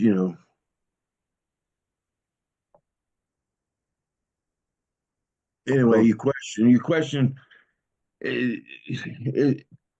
I've done presentations for different organizations, and I guess what you call it? Trying to think of the word, but you need like a one pager I think some people call it the elevator speech or elevator presentation. And that it's just something you can, like bam, bam, bam. And so I think that's what everybody's wanting. Uh, so yeah, I think it has a specific name, but I can't think of it right now. Anyway. Currently at present, the average attention span of a person who is on social media or on the internet is 47 seconds. So we have to be compelling in less than 47 seconds. So how do we do that? That's an extraordinary statistic. Back in the early 90s, it used to be up to 3 minutes. At this point, it is down to 47 seconds. Is that because people have changed, or there's what? Why? Do we know why? Yes, it's how often you change focus in what you're doing. So, I have been trying to figure out, why my kids can't focus on one thing. And like back in the 90s, the attention span of a person was 3 minutes. They could focus on something for 3 minutes without allowing like outside distractions. But now, I mean, imagine your mind's like, like a tab on your computer, right? You could have like, 100 different things open, and the brain isn't really designed to multitask. I mean, I know that is the prevailing theory, but some people are just better at changing their focus and changing what they're doing very, very rapidly. And at present, like a normal person will change focus roughly 540 times a day, whether that's a distraction of your cell phone, whether it's you have an email come in, whether it's you're working on like on numerous different things. But like before the advent of social media and before the advent really of computers, we had the ability to focus and get things done. And now we're pulled in so many different directions by notifications and, the phone ringing and a text message coming in and, somebody walking in, that we just aren't able to focus as long as we used to. So we need to be able to pivot. We've got to be nimble enough that we can accommodate that. And we are, and we can be, but we need to do it. Very interesting. I wonder, I noticed my children being able to focus for long periods of time. Are they the exception, or is it something to do with nature and nurture? Difference there. Right, let's go to Ricky next. Ricky? Yeah, I agree. A lot of that has to do with TikTok and shorts on YouTube, Facebook. But yeah, what I was talking about is because you do a video presentation and you explain things, and that takes about 30 minutes or so. And then be able to answer questions afterward. Uh, that's where I think a lot that we haven't been doing and that we need to do more of. I said, schools, tech schools, colleges, organizations, what have you. And it would really, really be beneficial. Thank you very much. I think that in regard to what John and others have said, the documentation already exists to an extent. My feeling is that Benedetto is right in what he says. We're limited on resources, but a lot of this stuff's already been created. I think what we have to do is to share it. You have to have access to it. That would be my view. Looking at the next steps, though, Sarah? Yes, all of this information is out there, but we need to make it consumable because most people are not like John. They're not going to they're not going to dig for their answers. If they can't find it, like they're just going to move on. And if we can make it easily consumable, whether it be in small bites, whether it be like all the information in one place, like I've been all over our website and I don't know where to download my certificate. Like I've spent hours on there. So we need to I'm not going to say spoon feed people, but we need to spoon feed people. Like we need to make it so that they can just all go to one place. It has to be easy or they're not going to do it. Has to be very easy because people give up. But people by and large give up. If anything's at all difficult, they'll do something else. People are like water. They find the simplest route to flow downhill. And if that takes them out of the Asgardia channel, that's what happens. Actions, Ricky? Yeah, our main page needs to be updated back. It really does, because a lot of people, like Sarah said, they're not going to look for stuff real in depth. Like, you've seen like some government websites where, like, on the left-hand side, they got a listing of everything is right there without having to tap on 3 lines and that, it's right there and they can go right to it. Things like that. I mean, the website needs to be simplified a little bit better than what it currently is, because there's times I've had people, it's like, well, where do I find this? And I have to explain to them and walk through it. We shouldn't have to do that. Someone going to the website should be able to find what they want to find. So, yeah. Thanks. Action steps then. I think, Benedetto, we need to find a way where, if you're willing to manage this as one of the 3 projects, perhaps, actually, that we're going to talk about in the next section. If you're willing to do this, why don't we ask for volunteers next Thursday at the Q&A? And as long as you've got 3 or more people, we can try and do this. As Rebecca says, we've tried volunteers before, but I think with your leadership of it, we could actually try and see how much of this we can do.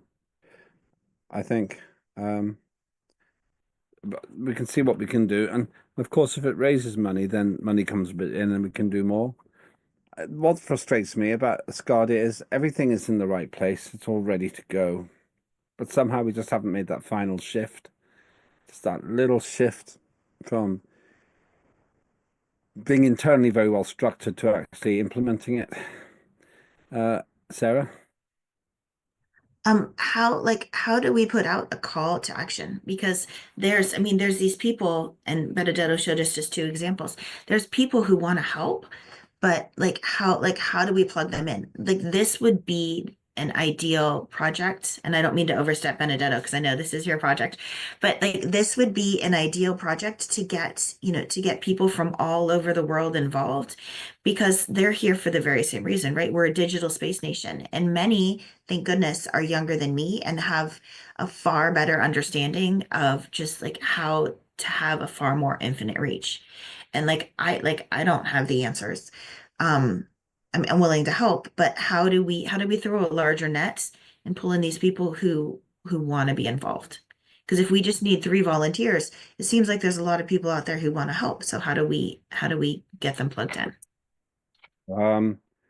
That's the question we need to answer. Yeah, I'm using this as one of the 3 projects that I'm looking for now. I'd underestimated how great your work and Benedetto's work would be, but what I suggest is the following specific thing. And I'm happy to help, and I'll temporarily be on the group until it's running. So myself, Benedetto, if you want to be involved as well, Sarah. And what we can do is we can do a reach out in 2 ways. First of all, to Parliament, that's the obvious place to go. And secondly, to residents, stroke the wider Asgardia community, and just ask for volunteers. Now, Rebecca's right. We've done this before. I just think we've got a better story to tell. We're on the moon now. And for those who said we would just be a 1-year wonder, well, we're still here. And this is a full 7 years since the first parliamentary sitting. We've had so many sittings. You've done so well. So what I'd like to suggest, therefore, is that we fix a, how about we fix a pre-meeting No, meeting after the next Q&A, which will be next Thursday. Just looking now. So we'll have, if this is agreeable to, Benedetto, after the Asgardia normal meeting, let's say at 18:40 or earlier if we finish earlier, we will have a session and we'll ask those. Let's make it 18:30. I'll keep the meeting fairly short.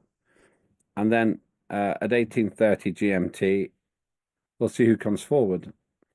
Frankly, if I had 100 people, that would be a happy problem. And I'll ask. I'll go through the channels to see if we can get media presence there as well. There's a process I need to follow. But would that be a way of capturing this idea? Benedetta, would you be okay with that? Would you agree?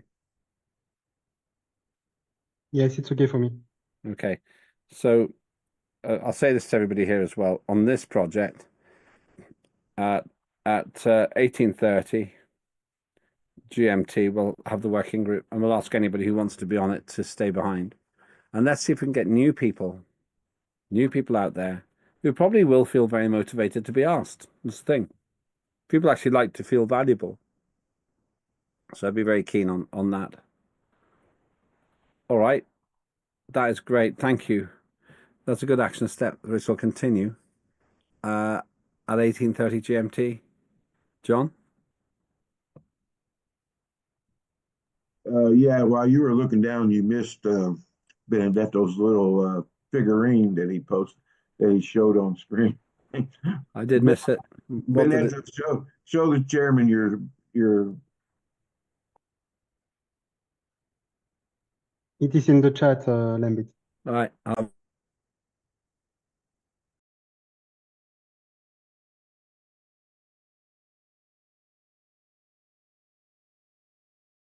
You see it on the screen, Lambit? Oh, it was just there.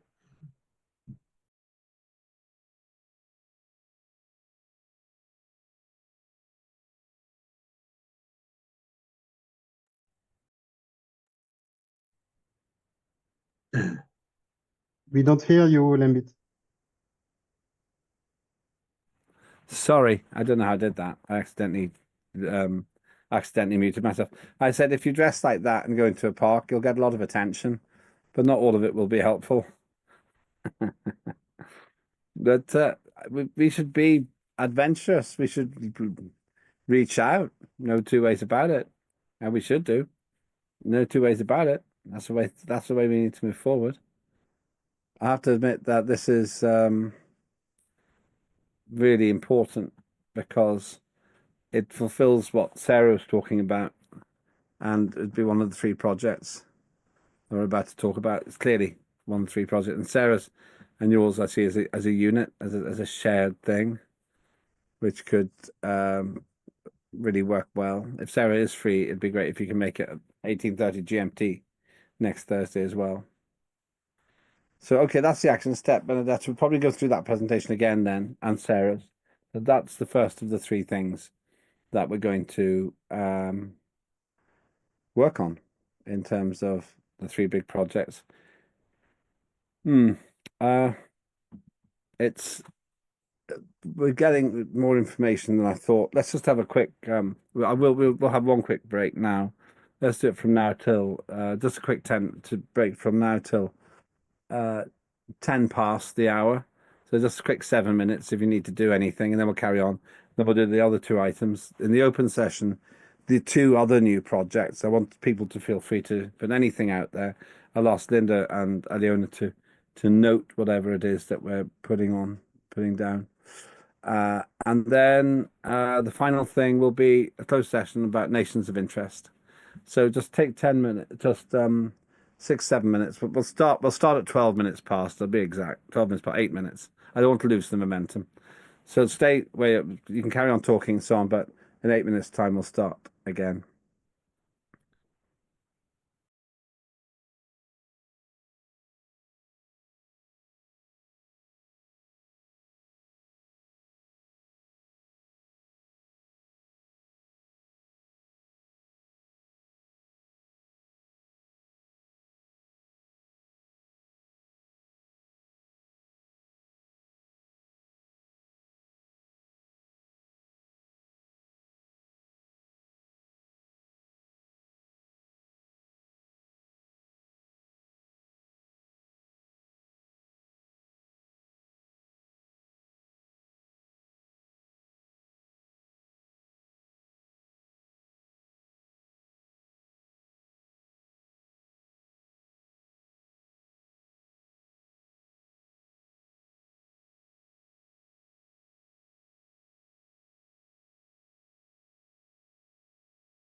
series that I've been working on for a really long Yeah. time.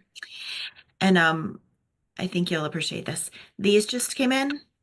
I don't know if you can tell, but they are meteorite pendants that will have some sort of Asgardian logo or something on the back. Limited run. I don't have many, but I'm super excited. You're very industrious. You're very industrious. I don't know about that, but I know, I do. I just love meteorites. I think they're super cool.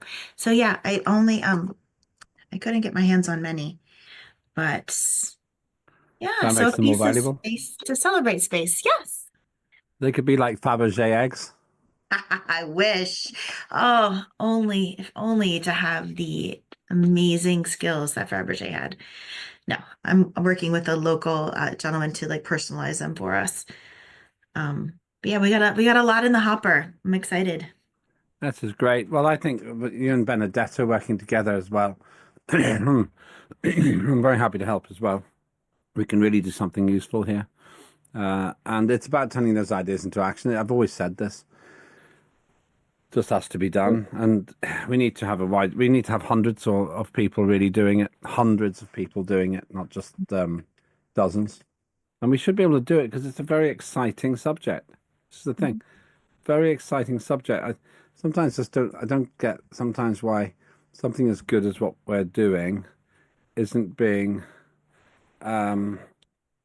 properly, grasped by the public, because space is still a very energizing thing. Let's get back to the discussion. Welcome back, everyone.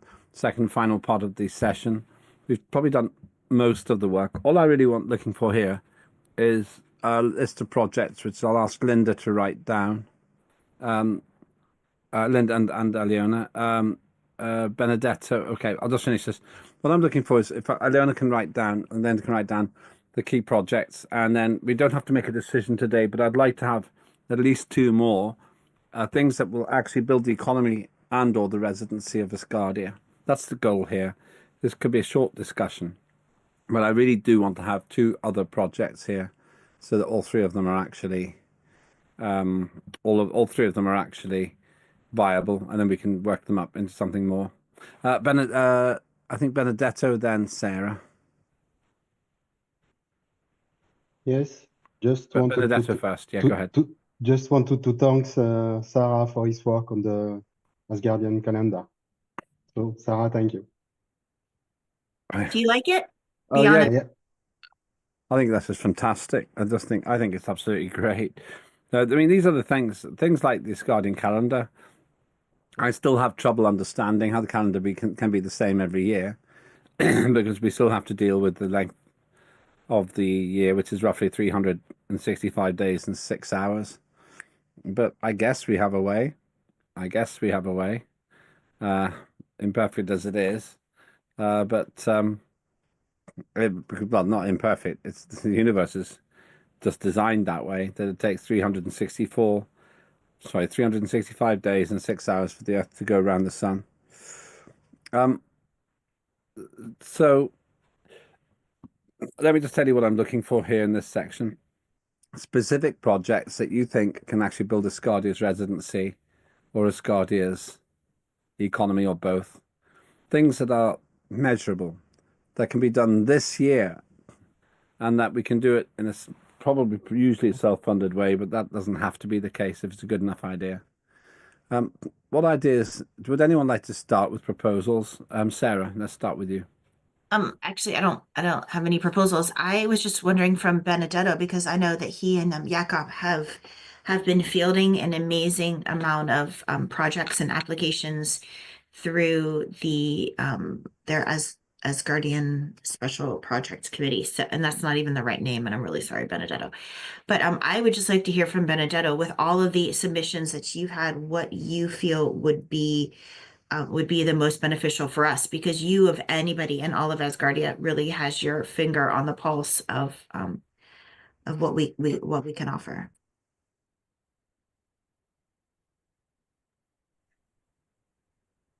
Benedetto?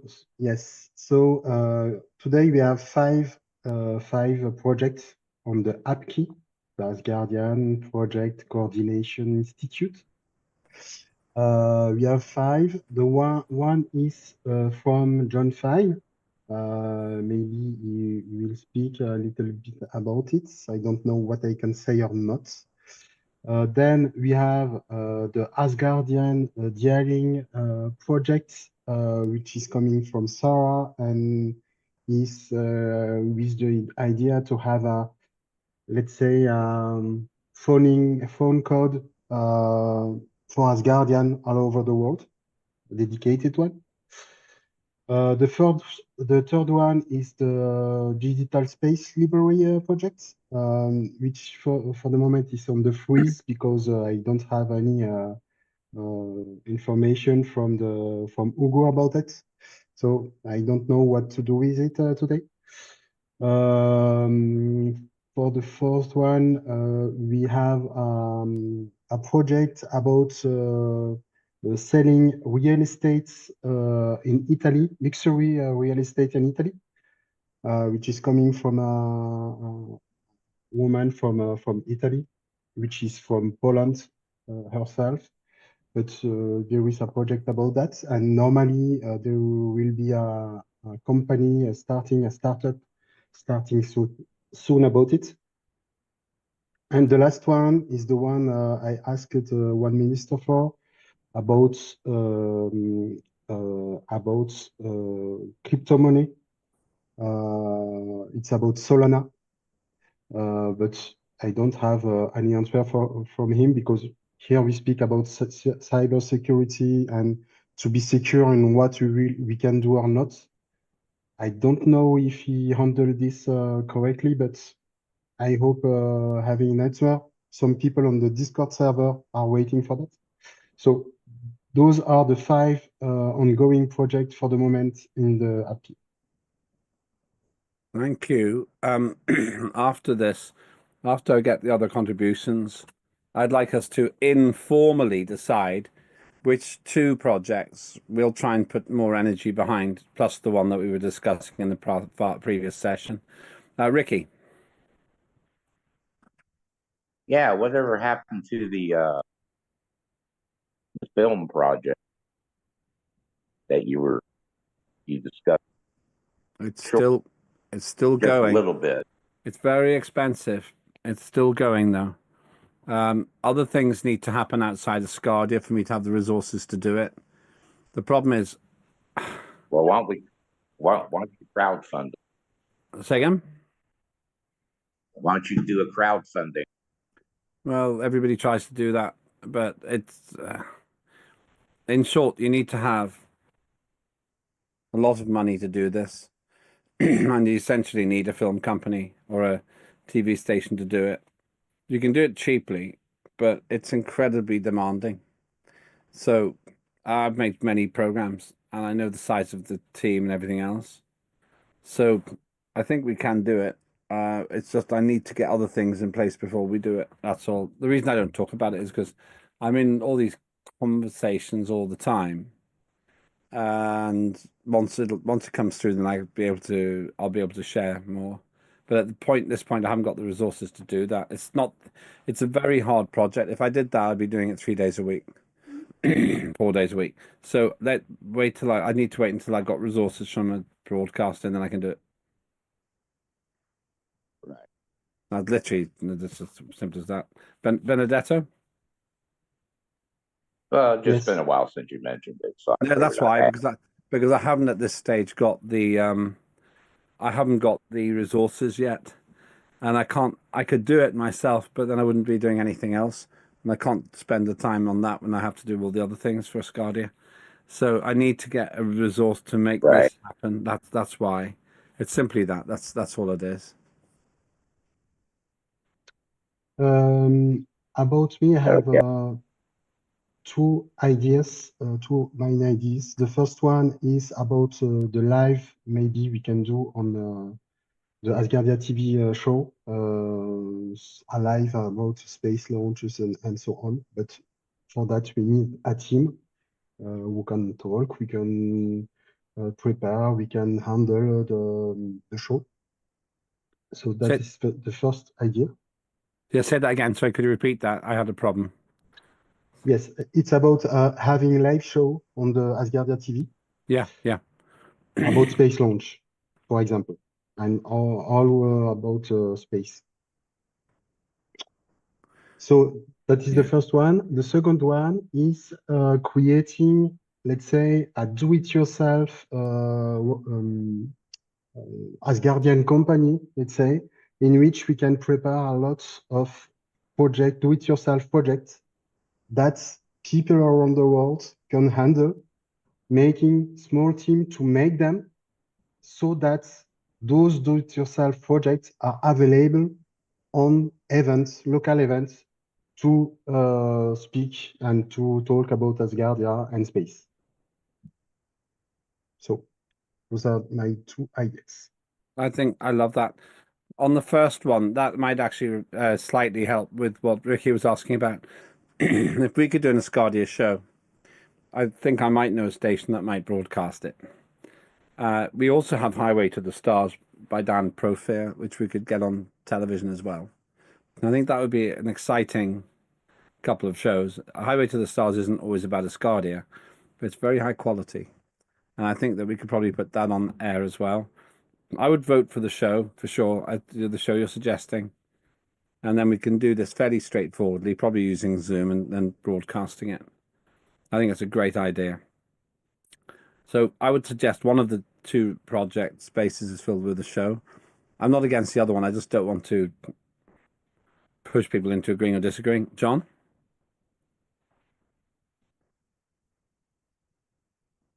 Well, yeah. This is just a thought, because you're talking about doing an Asgardia show and whatnot. I often wondered how how they have that thing called the TED Talks. The what? TED Talks. TED Talks. Yes. Yes. Yeah. Why can't we do something similar to that? But the TED Talk always has, areas that TED, whatever TED Enterprises is interested in. So we have a lot of areas that we're interested in too, especially advancing our agenda, like how long it takes to, and some of our science that we've already completed can actually work into those TED Talks. And for instance, the long-term space habitation experiment that we just did. And I mean, even like what we discussed here today, at the very beginning, that could easily turn into a TED Talk. But not do a TED Talk, but do Asgardia Talk. So I don't know, call it something else. I don't want to imitate what some other person did, but you saw about doing a TV show, but a live show. So why can't we integrate science, since Asgardia is all about science, with a live audience, with panels and people to discuss and get serious. I take a lot of account to these programs. I listen to them constantly, where these panels get together and they talk about space. I listen to these things every week, and I take more credence to that, or more credit to that, than I do all the social media garbage that's out there. In fact, I really very seldom even get on social media, because it's most of it's garbage. And but I will listen to these blogs where scientists, most of it's coming from NASA, because they do a lot of them, and where they talk about serious issues, space issues, things that I'm interested in, things that pertain to Asgardia, and I know, and that's the kind of people that we need to get involved into Asgardia, is those people that are doing those kind of serious talks, because they're the ones that are going to stay. They're the ones that that are going to make a difference later on down the road. So anyway, that's just my opinion, of course, but I just, how I don't know how to do it because I am not one of those people that know how to put that kind of thing together. You're a promoter, I guess you call it. But y'all had to figure that out for yourself. Just a thought. So running through. Well, it'd be good to do Asgardian TED type talks. We didn't invent talks, and nor did the head, so we could do that without causing any problems. And in a way, that's what Highway to the Stars does. It covers different subjects in an interesting way each week. Sarah? I think one of the differences between what John is recommending, and actually it's something that we discussed with education quite some time ago, is just harvesting the brain trust that is residents of Asgardia. Like I can't contribute to appreciably to a conversation on satellites, but just talking about nutrition and the effects of of health and being in top condition so that you could go into space is something that we could address. And I think just having, I mean, we're amazing at Zoom and they can easily be recorded, they could easily be edited, and they could easily be uploaded. So it wouldn't, with the tools that we already have available, I think we could very easily record just discussions to post. It would just be a matter of making sure that we had a wide variety of topics that people were interested in. Secondly, and just really quickly in regards to the calendar, yes, we're already working on the O10 calendar. I want to get that into production before the end of summer so that it is ready to launch hopefully in October or November. And we want to get that translated. So anybody in the world who has a calendar and has feedback for me, please feel free to either drop it in Slack, or if you are not on Slack, please just email it to me directly at my Asgardian email address, which is sarah.clark@asgardia.space. All of the input would be greatly appreciated. I think the calendars are great, and I would like to get more of them into other languages and around the world. So I am working on that. It's great work, Sarah, and Rebecca's very keen to help. So if you want to reach out to Rebecca by email, they're very keen to help. They're a bit worried that they haven't done enough to support you. They do a lot.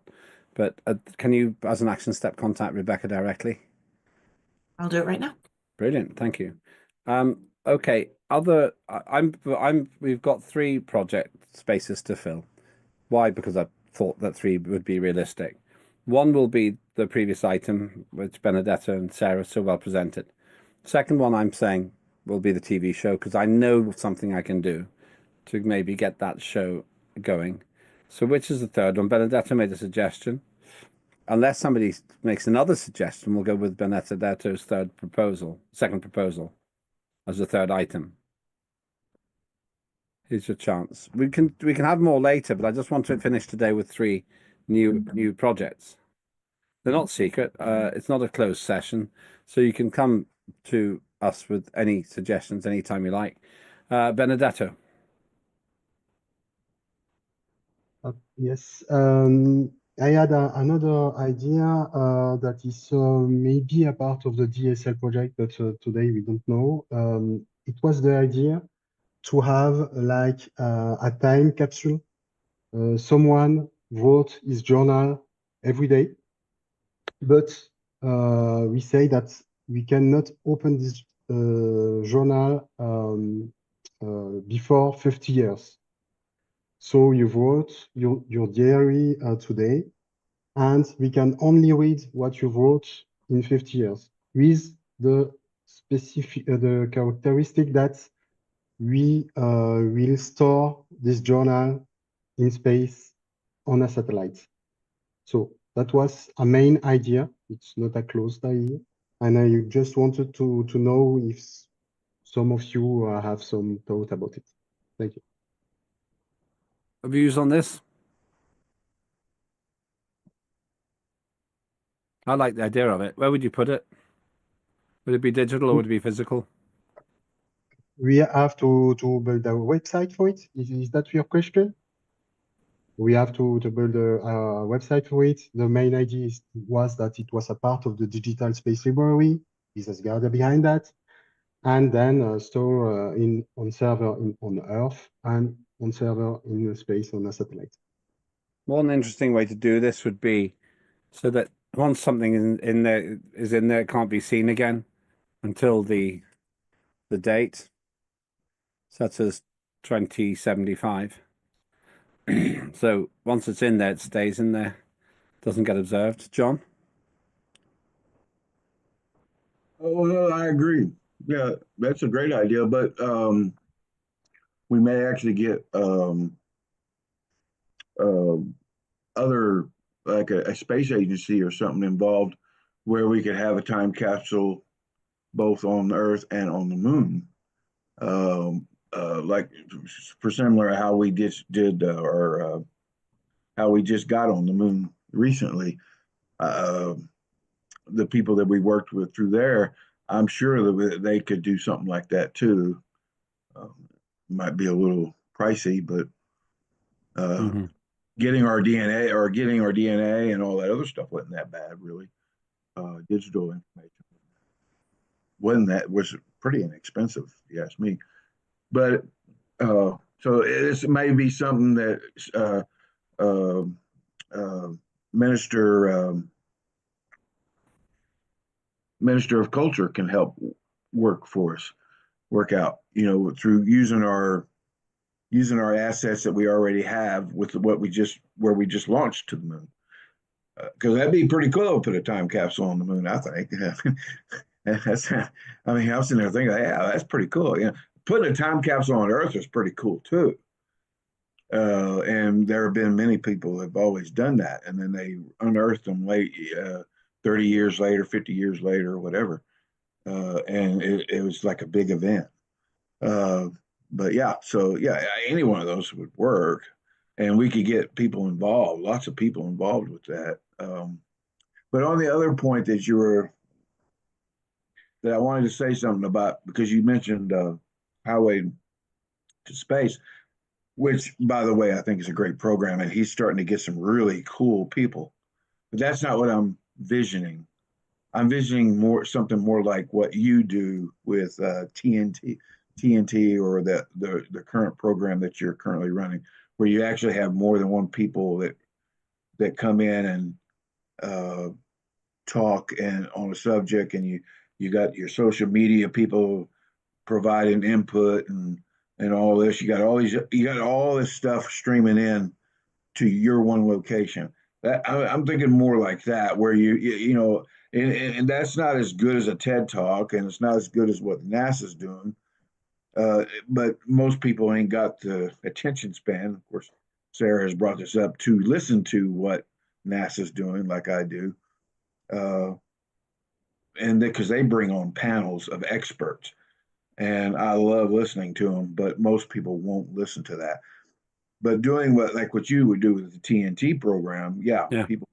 People will listen to that, and so that's pretty much the wheelhouse I was talking. Yeah, I agree. I'm sure this is the right thing to do. I have no doubt that we should do the program. The time capsule is a good idea as well. I want to agree 3 projects today. One was the previous item. One is the show, and I can get that going in the next few weeks. And then it's the third one that is up for grabs.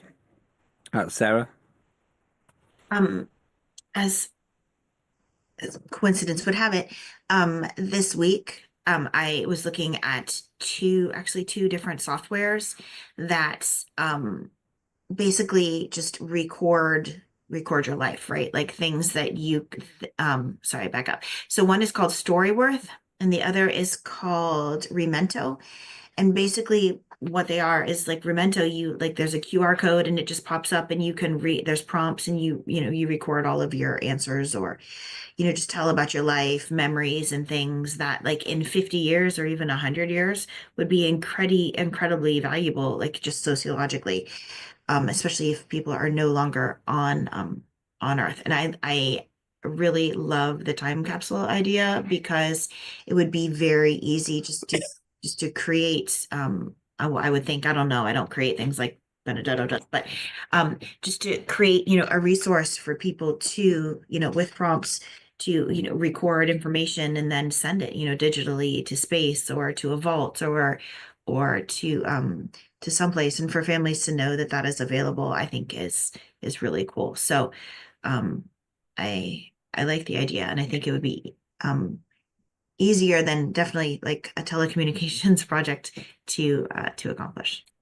Why don't we go? I'm going to make an executive proposal, but you can change it.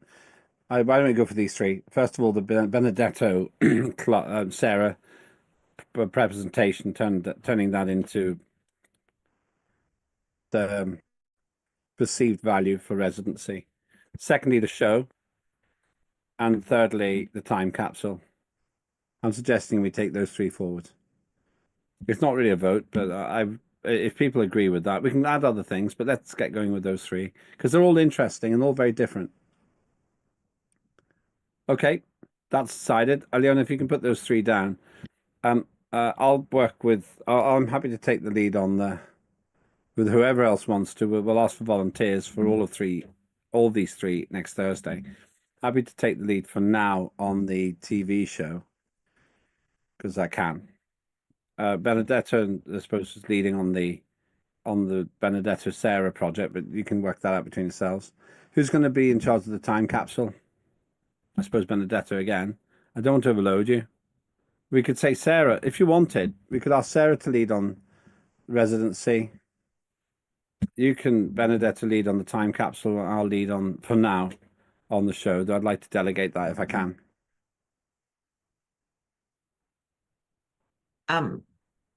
As flattered as I am, Benedetto would probably be the better one to lead on the residency project. He's been working on it for more than a year.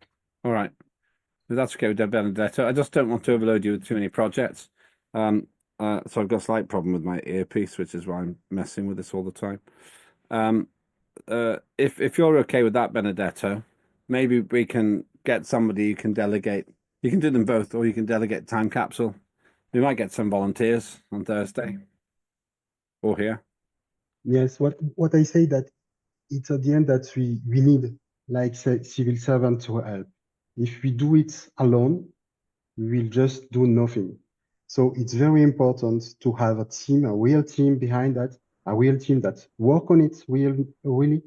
So that it's the starting point. When we have that, then we can speak about the whole project and the roadmap. I like the idea of the webinars as well, by the way. Okay, well, fine with me. We'll work out the how on Thursday. We've decided the what today. And where there's a will, there's a way. We'll find a way to do this. Sarah? No, I was just going to say, circling in culture and education on and citizenship on the time capsule project, in my mind, just makes sense because there's so much that we could do with all three of those, not only with the amazing members of those committees, but I think that it parlays very easily into something that could be like a multi-committee project. So I know Kenneth is here. I don't know, and I know Teresa is here. So that would, I think that covers all three committees. Okay, that's good. So have we got alignment then about the what? I think so. We'll work out the how on Thursday, but we'll find a way. I know that, John. Yeah, and I also think circling in the ministries could be beneficial too, especially with culture. I'm having a bad brain day. I can't think of her name right now. You started early. You got up really early on Saturday. What's the culture minister coach's name? Cheryl Gallagher. Cheryl. I shouldn't forget a name like that, but right now my brain's not working right. But yeah, Cheryl, all that work she just did with getting our Asgardia logo and all that up into space and the connections that she made, I think that could be very beneficial to the time capsule project. And yeah, and of course Ben Dale and his business like mine could be very beneficial for the resident project.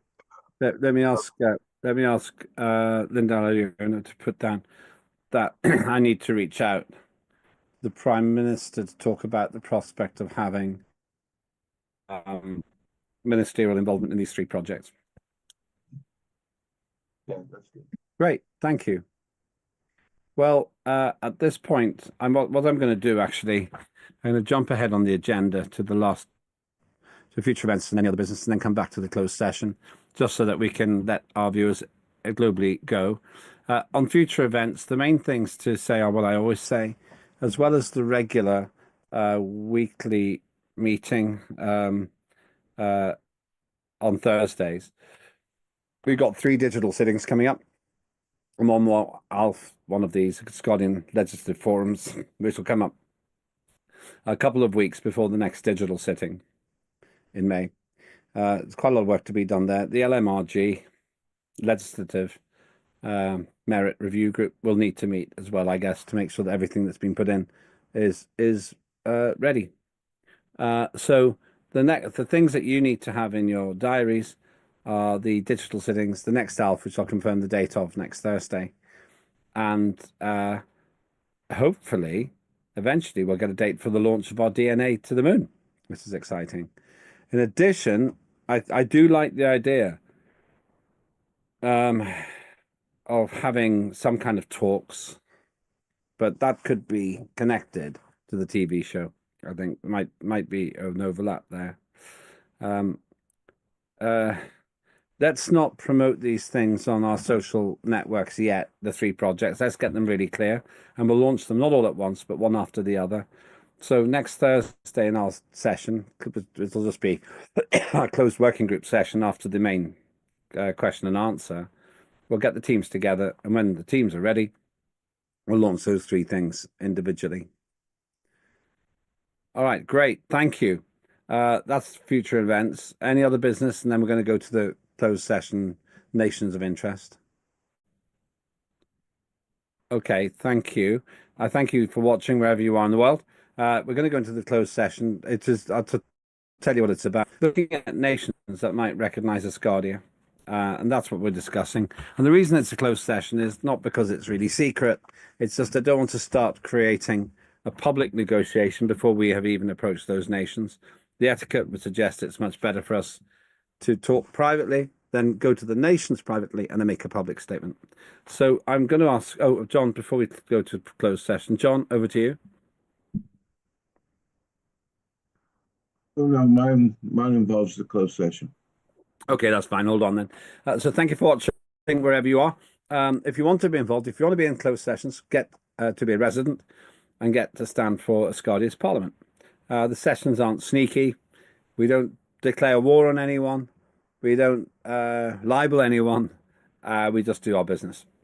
But that would mean that you would be helping Asgardia achieve humanity's mission, which is to reach for the stars.